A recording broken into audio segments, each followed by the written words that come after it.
ಎಲ್ರಿಗೂ ನಮಸ್ಕಾರ. ನನ್ನ ಆತ್ಮಗುರುಗಳಾದ ಬ್ರಹ್ಮರ್ಷಿ ಪತ್ರಿ ಸರ್ ಅವ್ರಿಗೆ ನಮಸ್ತಾ. ನನಗೆ ಜನ್ಮ ಕೊಟ್ಟ ನನ್ನ ತಂದೆ ತಾಯಿಯರಿಗೆ ನಮಸ್ತಾ. ನಿನ್ನೆ ಸಂಗೀತದ ಮೂಲ ಯಾವುದು, ಸಂಗೀತ ಹೇಗೆ ಆಧ್ಯಾತ್ಮಿಕ ಚಿಕಿತ್ಸಾ ವಿಧಾನವಾಗಿದೆ, ದೇಹಕ್ಕೂ ಮನಸ್ಸಿಗೂ ಇರೋ ಸಂಬಂಧ, ಮನಸ್ಸಿಗೂ ಆರೋಗ್ಯಕ್ಕೂ ಇರೋ ಸಂಬಂಧ, ಆರೋಗ್ಯಕ್ಕೂ ಸಂಗೀತಕ್ಕೂ ಇರೋ ಸಂಬಂಧ, ಈ ಸಂಗೀತ ಚಿಕಿತ್ಸೆಯನ್ನು ಆಧರಿಸಿರುವಂತಹ ನೈಜ ಘಟನೆಗಳ ಬಗ್ಗೆ ತಿಳ್ಕೊಂಡ್ವಿ. ಸಂಗೀತದಲ್ಲಿ ಅಡಗಿರುವಂತಹ ಚಿಕಿತ್ಸಾ ಗುಣಗಳು ಯಾವುವು, ಸಂಗೀತ ಚಿಕಿತ್ಸೆ ಹೇಗೆ ಇವತ್ತು ವೈಜ್ಞಾನಿಕ ರೂಪ ಪಡೆದಿದೆ, ಈ ಕುರಿತು ನಡೆದಿರುವಂತಹ ಸಂಶೋಧನೆಗಳ ಕುರಿತು, ಹಾಗೂ ದೇಹ ಹೇಗೆ ಆಧ್ಯಾತ್ಮಿಕ ದೈವಿ ಸೃಷ್ಟಿ ಅನ್ನೋದನ್ನು, ಮಾನವನ ಆರೋಗ್ಯದಲ್ಲಿ ಮನಸ್ಸಿನ ಪಾತ್ರ ಏನು, ಸಂಗೀತಕ್ಕೂ ಆರೋಗ್ಯಕ್ಕೂ ಇರೋ ನಂಟಿನ ಬಗ್ಗೆ, ಸಂಗೀತ ಚಿಕಿತ್ಸೆ ಬಗ್ಗೆ ಹಲವಾರು ವಿಚಾರಗಳನ್ನ ತಿಳ್ಕೊಂಡ್ವಿ. ಈ ದಿವಸ ಅದರ ಮುಂದಿನ ಭಾಗವಾಗಿ ಇದೇ ಸಂಗೀತ ಚಿಕಿತ್ಸೆಯನ್ನ ಗಿಡ ಮರಗಳ ಮೇಲೆ ಹಾಗೂ ಪ್ರಾಣಿಗಳ ಮೇಲೂ ಪ್ರಯೋಗಿಸಿ ಸಂಗೀತದಲ್ಲಿರುವಂತಹ ಆಧ್ಯಾತ್ಮಿಕ ಪ್ರಭಾವವನ್ನ, ಚಿಕಿತ್ಸಾ ಗುಣವನ್ನ ಕಂಡುಕೊಂಡಿದ್ದಾರೆ ಅನ್ನೋದನ್ನ ತಿಳಿಯೋಣ. ಅಮೆರಿಕಾದ ಡೆನ್ವರ್ನ ಡಾರತಿ ರೆಟಲ್ಯಾಕ್ ಅನ್ನೋ ಹೆಂಗಸು ಸಂಗೀತದ ಪ್ರಯೋಗಗಳನ್ನ ಗಿಡಗಳ ಮೇಲೆ ನಡೆಸಿ ಅವಳು ಕಂಡುಕೊಂಡ ವಿಷಯಗಳು ಬಹಳ ವಿಶೇಷ. ರಾಕ್ ಸಂಗೀತ ಪ್ರಯೋಗವಾದ ಗಿಡಗಳು ರೇಡಿಯೋಯಿಂದ ವಿರುದ್ಧ ದಿಕ್ಕಿಗೆ ಬೆಳೀತಾ ಇತ್ತು, ಬಾಡ್ತಾ ಇತ್ತು. ಇಂಪಾದ ಪಿಯಾನೋ ವಾದ್ಯ ಸಂಗೀತದ ಪ್ರಯೋಗಕ್ಕೆ ಒಳಗಾದಂತ ಗಿಡಗಳು ರೇಡಿಯೋ ಕಡೆಗೆ ಆರೋಗ್ಯವಾಗಿ ಬೇಗ ಬೆಳೆದಿದ್ದಲ್ದೇನೆ ರೇಡಿಯೋವನ್ನೇ ಸುತ್ಕೊಂಡ್ಬಿಟ್ಟಿದ್ವು. ಉಗ್ರವಾದ ರಾಕ್ ಸಂಗೀತದಿಂದ ಗಿಡಗಳ ಮೇಲಾದ ಆತಂಕಕಾರಿ ಪರಿಣಾಮ ಆಕೆನ ಚಿಂತೆಗೀಡು ಮಾಡ್ತು. ಈಗಿನ ಯುವ ಜನಾಂಗಕ್ಕೆ ರಾಕ್ ಸಂಗೀತಕ್ಕಿರುವಂತಹ ಹುಚ್ಚಿನಿಂದ ಅವರ ಬೆಳವಣಿಗೆ ಮೇಲೆ ಎಂತಹ ಹಾನಿಕರ ಪರಿಣಾಮ ಆಗ್ಬೋದು ಅನ್ನೋ ಬಗ್ಗೆ ಅವಳನ್ನ ಚಿಂತೆ ಕಾಡ್ತಾ ಇತ್ತು.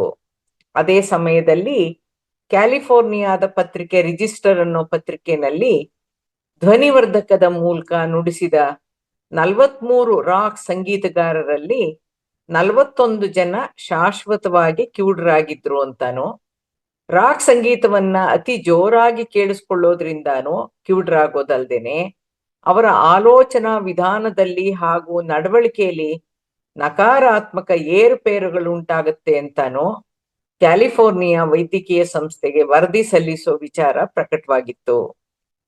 ಸ್ಪ್ಯಾನಿಷ್ ರಾಗವಾದ ಲಾ ಪಲೋಮಾದ ಒಂದು ಪ್ರಕಾರವನ್ನ ಡ್ರಮ್ಸ್ಗಳ ಮೂಲಕನೋ ಮತ್ತೊಂದು ಪ್ರಕಾರವನ್ನ ತಂತಿಗಳ ಮೂಲಕನೋ ನುಡಿಸಿದಾಗ ಡ್ರಮ್ಗಳ ಶಬ್ದಕ್ಕೆ ಗಿಡಗಳು ವಿರುದ್ಧ ದಿಕ್ಕಿಗೆ 10 ಡಿಗ್ರಿ ಬಗ್ಗಿದ್ರೆ, ತಂತಿಗಳ ಮೂಲಕ ಬರುವಂತಹ ಕಡೆಗೆ ಗಿಡಗಳು 15 ಡಿಗ್ರಿ ಬಗ್ಗಿದ್ವಂತೆ. ಪಾಶ್ಚಾತ್ಯ ಬಾಕ್ ಆರ್ಗನ್ನ ರಾಗಾಲಾಪನೆಯನ್ನು ಮತ್ತು ಖ್ಯಾತ ಸಿತಾರ್ ವಾದಕ ರವಿಶಂಕರ್ ನುಡಿಸಿರುವಂತಹ ಕೆಲವು ಭಾರತೀಯ ಶಾಸ್ತ್ರೀಯ ಸಂಗೀತವನ್ನು ಆರಿಸ್ಕೊಂಡು ಗಿಡಗಳ ಮೇಲೆ ಪ್ರಯೋಗ ಮಾಡಿದಾಗ ಬಾಕ್ ಸಂಗೀತ ಬರ್ತಾ ಇದ್ದ ಕಡೆಗೆ ಗಿಡಗಳು 35 ಡಿಗ್ರಿ ಬಗ್ಗಿದ್ರೆ, ಸಿತಾರ್ ವಾದನದ ಕಡೆಗೆ ವಾದ್ಯ ಸಂಗೀತ ಬರ್ತಾ ಇರೋ ಕಡೆಗೆ 60 ಡಿಗ್ರಿಗೂ ಹೆಚ್ಚು ಸಮತಟ್ಟಾಗಿ ಬಗ್ಗಿ ಸಂಗೀತಕ್ಕೆ ಹತ್ತಿರವಿದ್ದಂತ ಗಿಡಗಳು ಧ್ವನಿವರ್ಧಕವನ್ನೇ ಸುತ್ತು ಬಳಸಿತ್ತಂತೆ.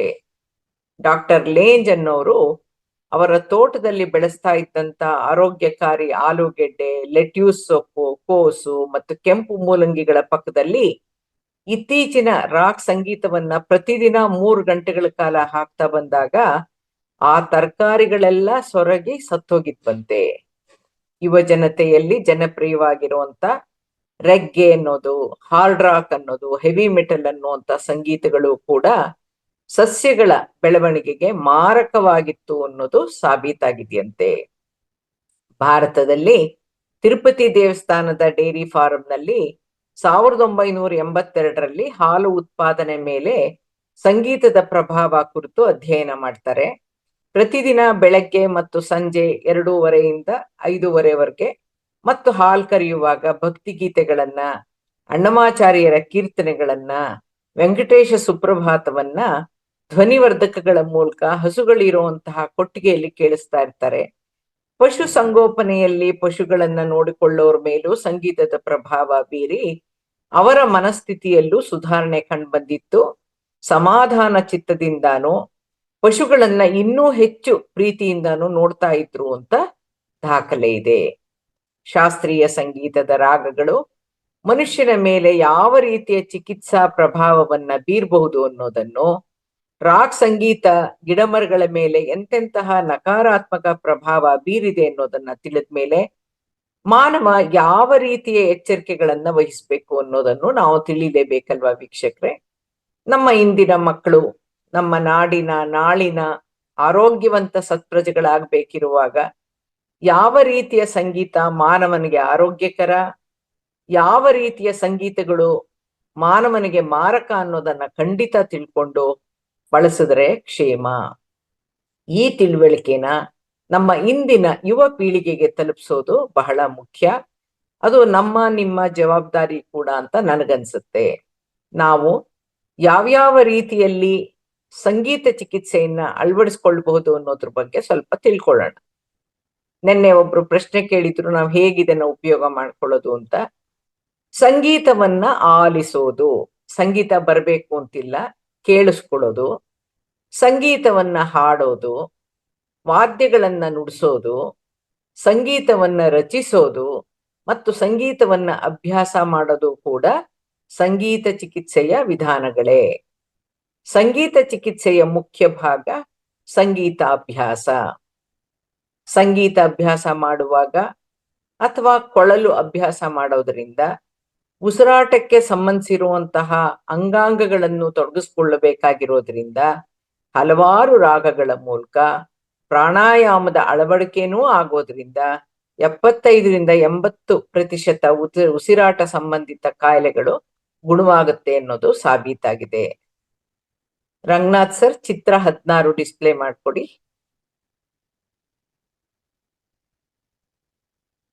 ರಂಗನಾಥ್ ಸರ್, ಚಿತ್ರ 16 ಅನ್ನೋದನ್ನ ಡಿಸ್ಪ್ಲೇ ಮಾಡಿ. ಇವತ್ತು 16ರಿಂದ 31ರವರೆಗೂ ತೋರ್ಸೋಣ. ಮಾನವನ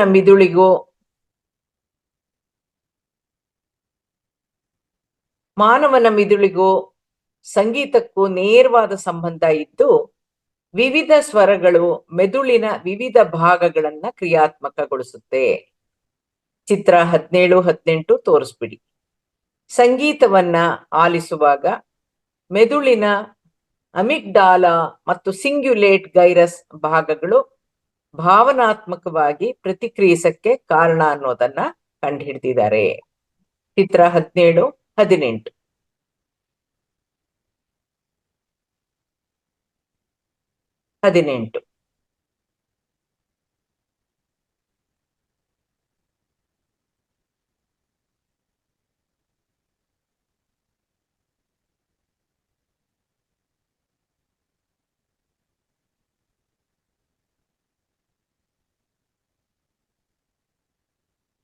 ಈ ಮೆದುಳಿನ ಯಾವ ಭಾಗಕ್ಕೆ ಆಕ್ಟಿವೇಟ್ ಆಗುತ್ತೆ ಅನ್ನೋದನ್ನ ಒಂದು ಚಿತ್ರದ ಮೂಲಕ ಅರ್ಥ ಮಾಡ್ಕೊಳ್ಳಿ. ಚಿತ್ರ 19, ಮೆದುಳಲ್ಲಿ ಉತ್ಪತ್ತಿಯಾಗುವಂತ ಜೈವಿಕ ವಿದ್ಯುತ್ ಕಂಪನಾ ತರಂಗಗಳನ್ನ ಬೀಟಾ ಸ್ಥಿತಿಯಿಂದ ಆಲ್ಫಾ ಸ್ಥಿತಿಗೆ ಇಳಿಸಕ್ಕೆ, ಅಂದ್ರೆ ಪ್ರಕೋಪದ ಸ್ಥಿತಿಯಿಂದ ಶಾಂತಿ ಸಮಾಧಾನದ ಸ್ಥಿತಿಗೆ ತರಕ್ಕೆ ಸಂಗೀತ ಅತಿ ಸಹಕಾರಿ ಅನ್ನೋದು ಸಾಬೀತಾಗಿದೆ. ಮೊದಲನೇ ತರಂಗಗಳಿರೋದು ಬೀಟಾ ತರಂಗಗಳು. ನಾವು ಎಚ್ಚರ ಸ್ಥಿತಿಯಲ್ಲಿರುವಾಗ, ಸಹಜ ಸ್ಥಿತಿಯಲ್ಲಿರುವಾಗ, ಇಂದ್ರಿಯಗಳ ಕೆಲಸ ಮಾಡ್ತಾ ಇರುವಾಗ ಈ ಬೀಟಾ ಅನ್ನೋ ಸ್ಥಿತಿಯಲ್ಲಿ ಇರ್ತೀವಿ. ಧ್ಯಾನಕ್ಕೆ ಅಂತ ಇಂದ್ರಿಯಗಳನ್ನ ಬಂದ್ ಮಾಡಿದಾಗ, ಕಣ್ಣು ಮುಚ್ಚಿದಾಗ, ಬಾಯಿ ಮುಚ್ಚಿದಾಗ, ಆಲೋಚನೆಗಳು ಇಲ್ಲದೆ ಇರೋ ಸ್ಥಿತಿಯಲ್ಲಿ ಇದ್ದಾಗ ಆಲ್ಫಾ ಸ್ಥಿತಿಗೆ ನಮ್ಮ ಮೆದುಳಿನ ತರಂಗಗಳು 2ನೇ ಹಂತ ಇದೆಯಲ್ಲ ಅಲ್ಲಿಗೆ ಇಳಿಯುತ್ತೆ. ಸಂಗೀತ ಹಾಕೊಂಡಾಗ್ಲೂ ಕೂಡ ಡಿಸ್ಟರ್ಬ್ಡ್ ಸ್ಟೇಟ್ ಇಂದ ಶಾಂತಿ ಸಮಾಧಾನದ ಸ್ಥಿತಿಗೆ ತರಕ್ಕೆ ಸಂಗೀತ ಸಹಕಾರಿಯಾಗುತ್ತೆ. ಚಿತ್ರ 20, 21 ತೋರಿಸಿ ಸರ್. ಈ ಒಂದು ತರಂಗಗಳನ್ನ ಹೇಗೆ ಅಳಿತಾರೆ ಅಂತಂದ್ರೆ, ಎಲೆಕ್ಟ್ರೋ ಎನ್ಸೆಫೆಲೋಗ್ರಾಫ್ ಅನ್ನುವಂತ EEG ಅಂತ ಒಂದು ಯಂತ್ರ ಇದೆ.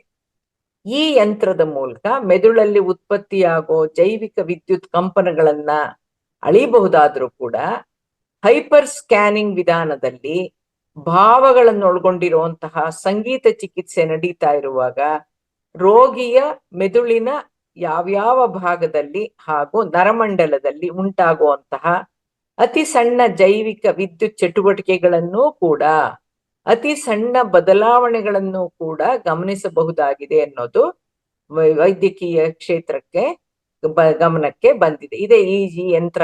ಈ ಯಂತ್ರದ ಮೂಲಕ ನೋಟ್ಸ್ ಹಾಕಿ ತಲೆಗೆ ಮೆದುಳಲ್ಲಿ ಕಂಪನಗಳು ಯಾವ ತರ ಉತ್ಪತ್ತಿ ಆಗತ್ತೆ ಅಂತ ಪರೀಕ್ಷೆ ಮಾಡಿದ್ದಾರೆ.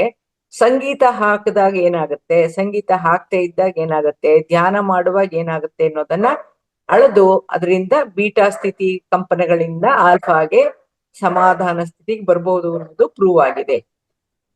ನೆಕ್ಸ್ಟ್ ಸರ್, ಮೆದುಳಿಗಾಗಿರುವಂತಹ ಪೆಟ್ಟಿನಿಂದ ಮೆದುಳಿನ ಭಾಗಗಳು ನಿಷ್ಕ್ರಿಯವಾಗಿದ್ದಾಗ ಸಂಗೀತದಲ್ಲಿರುವಂತಹ ನಿಶ್ಚಿತ ರಾಗಗಳ ಮೂಲಕ ನಿಷ್ಕ್ರಿಯವಾಗಿರುವಂತಹ ಭಾಗಗಳನ್ನ ಪುನಶ್ಚೇತನಗೊಳಿಸಬಹುದಂತೆ ಹಾಗೂ ಗಾಯಗಳನ್ನು ವಾಸಿ ಮಾಡಬಹುದಂತೆ. ಚಿತ್ರ 22. ಸಂಗೀತ ಮತ್ತು ಧ್ಯಾನ ಪರಸ್ಪರ ಪೂರಕವಾಗಿ ಕಾರ್ಯನಿರ್ವಹಿಸೋದ್ರಿಂದ ಮೆದುಳಲ್ಲಿ ಉತ್ಪತ್ತಿಯಾಗುವಂತಹ ಕಂಪನಾಂಕಗಳಿಗೂ ಸಂಗೀತದ ಶ್ರುತಿಬದ್ಧ ಸ್ವರಗಳಲ್ಲಿ ಉತ್ಪತ್ತಿಯಾಗುವಂತಹ ವಿಭಿನ್ನ ಕಂಪನಗಳಿಗೂ ಮೆಲೋಡಿಗೂ ಸಂಬಂಧಗಳಿದೆ. ಈ ರೀತಿ ಉತ್ಪತ್ತಿ ಆಗತ್ತೆ. ಸಂಗೀತ ಹಾಕಿದಾಗ ನೀವು ಹಾಡ್ಲೇಬೇಕು ಅಂತಿಲ್ಲ. ಕಚೇರಿಲಿ ಹೋಗಿ ಕೂತ್ಕೊಂಡಿದ್ರೆ ಈ ತರ ಸಂಗೀತದ ಧ್ವನಿಗಳಿಗೆ ಒಂದೊಂದು ಸ್ವರಕ್ಕೆ ಒಂದೊಂದು ಬಣ್ಣ ಇರೋದ್ರಿಂದ ಈ ರೀತಿಯಲ್ಲಿ ಕಂಪನಗಳು ಅಲ್ಲೆಲ್ಲ ಸ್ಪ್ರೆಡ್ ಆಗುತ್ತೆ. Thank you sir. ಮೆಲೋಡಿಗೂ ಸಂಬಂಧ ಇರೋದ್ರಿಂದ ಸಂಗೀತದ ಮೂಲಕ ಆಲ್ಫಾ ಕಂಪನಗಳನ್ನ ಉತ್ಪತ್ತಿಯಾಗೋ ಹಾಗೆ ಮಾಡಿ ಸಮಾಧಾನಕರ ಸ್ಥಿತಿಯನ್ನು, ಭಕ್ತಿ ಪ್ರಧಾನವಾದ ಸಂಗೀತದಿಂದ ಆಧ್ಯಾತ್ಮಿಕ ಉನ್ನತಿನೂ ಸಾಧಿಸಬಹುದಾಗಿದೆ. ಏಕಾಗ್ರತೆಗೆ, ನೆನಪಿನ ಶಕ್ತಿಗೆ ಹಾಗೂ ಆರೋಗ್ಯಕ್ಕೆ ರಾಕ್ ಸಂಗೀತ ಒಳ್ಳೆಯದಲ್ಲ ಅನ್ನೋದನ್ನು ಅಮೆರಿಕಾದಲ್ಲಿರೋ ಭಾರತೀಯ ಮೂಲದ ಡಾಕ್ಟರ್ ದೀಪಕ್ ಚೋಪ್ರಾ ಕಂಡುಕೊಂಡಿದ್ದಾರೆ. ದುಷ್ಟ ಶಕ್ತಿಗಳ ಆವಾಹನೆಗಾಗಿ ಬಳಸುವಂತಹ ಡೋಲು, ನಗಾರಿ, ತಮಟೆ ಮತ್ತು ಮದ್ದಳೆಯ ಅತಿಯಾದ ಶಬ್ದಗಳು ದುರ್ಬಲ ಮನಸ್ಕರ ಆರೋಗ್ಯದ ಮೇಲೆ ದುಷ್ಪರಿಣಾಮವನ್ನುಂಟು ಮಾಡುತ್ತೆ ಅನ್ನೋದು ಕಂಡು ಹುಡುಕಿದ್ದಾರೆ. ಚಿತ್ರ 23. ತಾಳಭರಿತ, ಲಯಬದ್ಧ, ಇಂಪಾದ ಸಂಗೀತದಿಂದ ಉಂಟಾಗುವಂತಹ ಕಂಪನಗಳು ಮಾಂಸಖಂಡಗಳಲ್ಲಿರುವಂತಹ ಬಿಗಿತವನ್ನ ಸಡಿಲಿಸೋದಲ್ದೇನೆ ನರಗಳನ್ನು ವಿಶ್ರಾಂತ ಸ್ಥಿತಿಗೆ ತರುತ್ತೆ. ಪಾರ್ಶ್ವವಾಯುವಿಂದ ಅಂದ್ರೆ ಎಪಿಲೆಪ್ಸಿಯಿಂದ ನಿಷ್ಕ್ರಿಯವಾಗಿರುವಂತಹ ನರಗಳನ್ನ ಪುನಶ್ಚೇತನಗೊಳಿಸಬಹುದು ಅನ್ನೋದು ಸಾಬೀತಾಗಿದೆಯಂತೆ. ಈ ಸಂಗೀತ ಅಂದ್ರೆ ಅದರಲ್ಲಿ 3 ಅಂಶಗಳು ಅಡಗಿರುತ್ತೆ. ಮೆಲೋಡಿ, ರಿದಮ್ಮು ಮತ್ತೆ ಹಾರ್ಮೋನಿ ಅನ್ನೋದು ಉಳಿಗಿರುತ್ತೆ. ಈ ಮೆಲೋಡಿಯಿಂದ ತಲೆ ಭಾಗಕ್ಕೆ ಆಕ್ಟಿವೇಟ್ ಆಗುತ್ತೆ. ರಿದಮ್ ಅಂತಂದಾಗ ನಮ್ಮ ಅಂಗಾಂಗಗಳು, ಲಿಮ್ಸು, ಕೈ, ಕಾಲು ಆಕ್ಟಿವ್ ಆಗುತ್ತೆ. ಹಾರ್ಮೋನಿಯಿಂದ ರೆಸ್ಪಿರೇಟರಿ ಅಂದ್ರೆ ಉಸಿರಾಟಕ್ಕೆ ಸಂಬಂಧಪಟ್ಟಿರೋ ತೊಂದರೆಗಳೆಲ್ಲ ನಿವಾರಣೆ ಆಗುತ್ತೆ ಅನ್ನೋದನ್ನ ಕಂಡು ಹುಡುಕಿದ್ದಾರೆ. ನೆಕ್ಸ್ಟ್, ಸಂಗೀತ ಅಂದಾಕ್ಷಣ ಅದರಲ್ಲಿ 3 ಮುಖ್ಯ ಅಂಶಗಳು ಹೊಂದಾಣಿಕೆಯಿಂದ ಕಾರ್ಯ ನಿರ್ವಹಿಸ್ತಿರ್ಬೇಕಾಗತ್ತೆ. ಅವು ರಾಗದಲ್ಲಿ ಮಾಧುರ್ಯವಿದ್ದು, ತಾಳಬದ್ಧವಾಗಿದ್ದು, ಹಿತವನ್ನುಂಟು ಮಾಡೋ ತರ ಇರಬೇಕು. ಈ ರಾಗ ಅನ್ನೋದು ರಾಗ ಮಾಧುರ್ಯ ಅನ್ನೋದು ಮೆದುಳಿನ ಮೇಲೆ ಪ್ರಭಾವ ಬೀರುತ್ತೆ. ತಾಳ ಹೃದಯದ ಮೇಲೆ, ಹೃದಯದ ಬಡಿತದ ಮೇಲೆ, ಅಂಗಾಂಗಗಳ ಮೇಲೆ ಪ್ರಭಾವವನ್ನುಂಟು ಮಾಡುತ್ತೆ. ರಾಗ ಮತ್ತು ತಾಳ ಮನಸ್ಸಿಗೆ ಮುದ ನೀಡುವಂತಿದ್ದು, ಹಿತವಾಗಿರುವಂತೆ ಅನ್ನಿಸ್ಬೇಕು ಮತ್ತು ಉದ್ವೇಗದ, ಉಸಿರಾಟದ ಗತಿಯನ್ನ ಕಡಿಮೆ ಮಾಡೋ ಹಾಗಿರ್ಬೇಕು. ಆಗ ಮಾತ್ರ ಸಂಗೀತ ಚಿಕಿತ್ಸೆಯಾಗಿ ಪರಿಣಮಿಸುತ್ತೆ. ದೇಹಕ್ಕೆ ಆಯಾಸ ಅನ್ನಿಸ್ದಾಗ, ಮನಸ್ಸಿಗೆ ಕಸಿವಿಸಿ ಆದಾಗ, ಮುಜುಗರ ಅನ್ನಿಸ್ದಾಗ ತಾಳ ಇರುವಂತಹ ಸುಂದರ ಮಧುರವಾಗಿರುವಂತಹ ಸಂಗೀತವನ್ನ ಆಲಿಸಿದಾಗ ನಮಗ ಅರಿವಿಲ್ಲದೇನೆ ತಾಳದೊಂದಿಗೆ ಬೆರೆತು ನಾವು ಕೂಡ ತಾಳ ಹಾಕ್ತಿದೀವಿ ಅನ್ನೋ ತರ ಆದಾಗ ಮನಸ್ಸು ಹಗುರಗೊಳ್ಳುತ್ತೆ. ಅದರೊಳಗಡೆ ನಾವು ಇನ್ವಾಲ್ವ್ ಆಗ್ಬೇಕು. ಇಂಪಾದ ಸಂಗೀತ ಮನುಷ್ಯನ ಉದ್ವೇಗವನ್ನ, ರೋಷ ಮತ್ತು ಕೋಪ ಅನ್ನೋ ನಕಾರಾತ್ಮಕ ಭಾವನೆಗಳನ್ನ ತಗ್ಸುತ್ತೆ. ಉಸಿರಾಟದ ಗತಿಯನ್ನು ಕಡಿಮೆ ಮಾಡಿ ಸಕಾರಾತ್ಮಕ ಭಾವನೆಗಳನ್ನ ತಂದು ರಕ್ತದೊತ್ತಡ ಕಡಿಮೆ ಮಾಡುತ್ತೆ. ಇಂಪಾಗಿರೋ ಮತ್ತು ಆಹ್ಲಾದಕರವಾಗಿರೋ ಸಂಗೀತವನ್ನ ಆಲಿಸ್ತಾ ಇರುವಾಗ ಡೋಪೋಮಿನ್, ಎಂಡಾರ್ಫಿನ್ ಮತ್ತು ನೈಟ್ರಸ್ ಆಕ್ಸೈಡ್ ಅನ್ನುವಂತ ಜೈವಿಕ ರಾಸಾಯನಿಕಗಳು, ಇದು ಹಾರ್ಮೋನ್ಸು ಆಹ್ಲಾದಕರ ಆನಂದಮಯ ಭಾವನೆಗಳನ್ನ ಉತ್ಪತ್ತಿ ಮಾಡೋ ಪ್ರಕ್ರಿಯೆಯಲ್ಲಿ ಭಾಗಿಯಾಗುತ್ತವೆ ಅಂತ ಭಾವಿಸಲಾಗಿದೆ. ಚಾಕ್ಲೇಟ್ ತಿಂದಾಗ, ಕೊಕೇನ್ ಮುಚ್ಚುಚ್ಚುಮದ್ದು ಬಳಸಿದಾಗ ಮೆದುಳಲ್ಲಿ ಏನು ಬದಲಾವಣೆಗಳು ಉಂಟಾಗುತ್ತೋ ಸಂಗೀತವನ್ನ ಆಲಿಸಿದಾಗ್ಲೂ ಅದೇ ಬದಲಾವಣೆಗಳಾಗತ್ತೆ ಅನ್ನೋದನ್ನ ಗಮನಿಸಿದ್ದಾರೆ. ಈ ಕುರಿತು ಇನ್ನೂ ಹೆಚ್ಚಿನ ಸಂಶೋಧನೆಗಳನ್ನ ನಡೆಸ್ತಾ ಇದ್ದಾರೆ.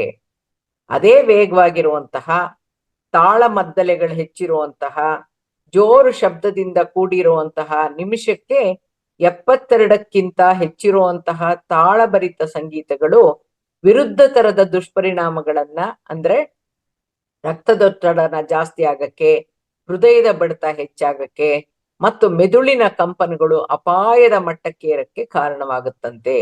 ಹಾಗಾಗಿ ಈ 72 ಅನ್ನೋ ಒಂದು ಸಂಖ್ಯೆ ಅನ್ನು ನೋಡಿದಾಗ ನೆನ್ನೆ ಹೇಳಿದ್ವಿ ನಾವು, ಹೃದಯದ ಬಡಿತ ಹೇಗೆ 1 ನಿಮಿಷಕ್ಕೆ 72 ಇರುತ್ತೋ ಆ ಬಡಿತದ ರೇಟ್ ಅಷ್ಟೇ ಇದ್ದಾಗ ನಾವು ಆರೋಗ್ಯವಾಗಿರ್ತೀವಿ.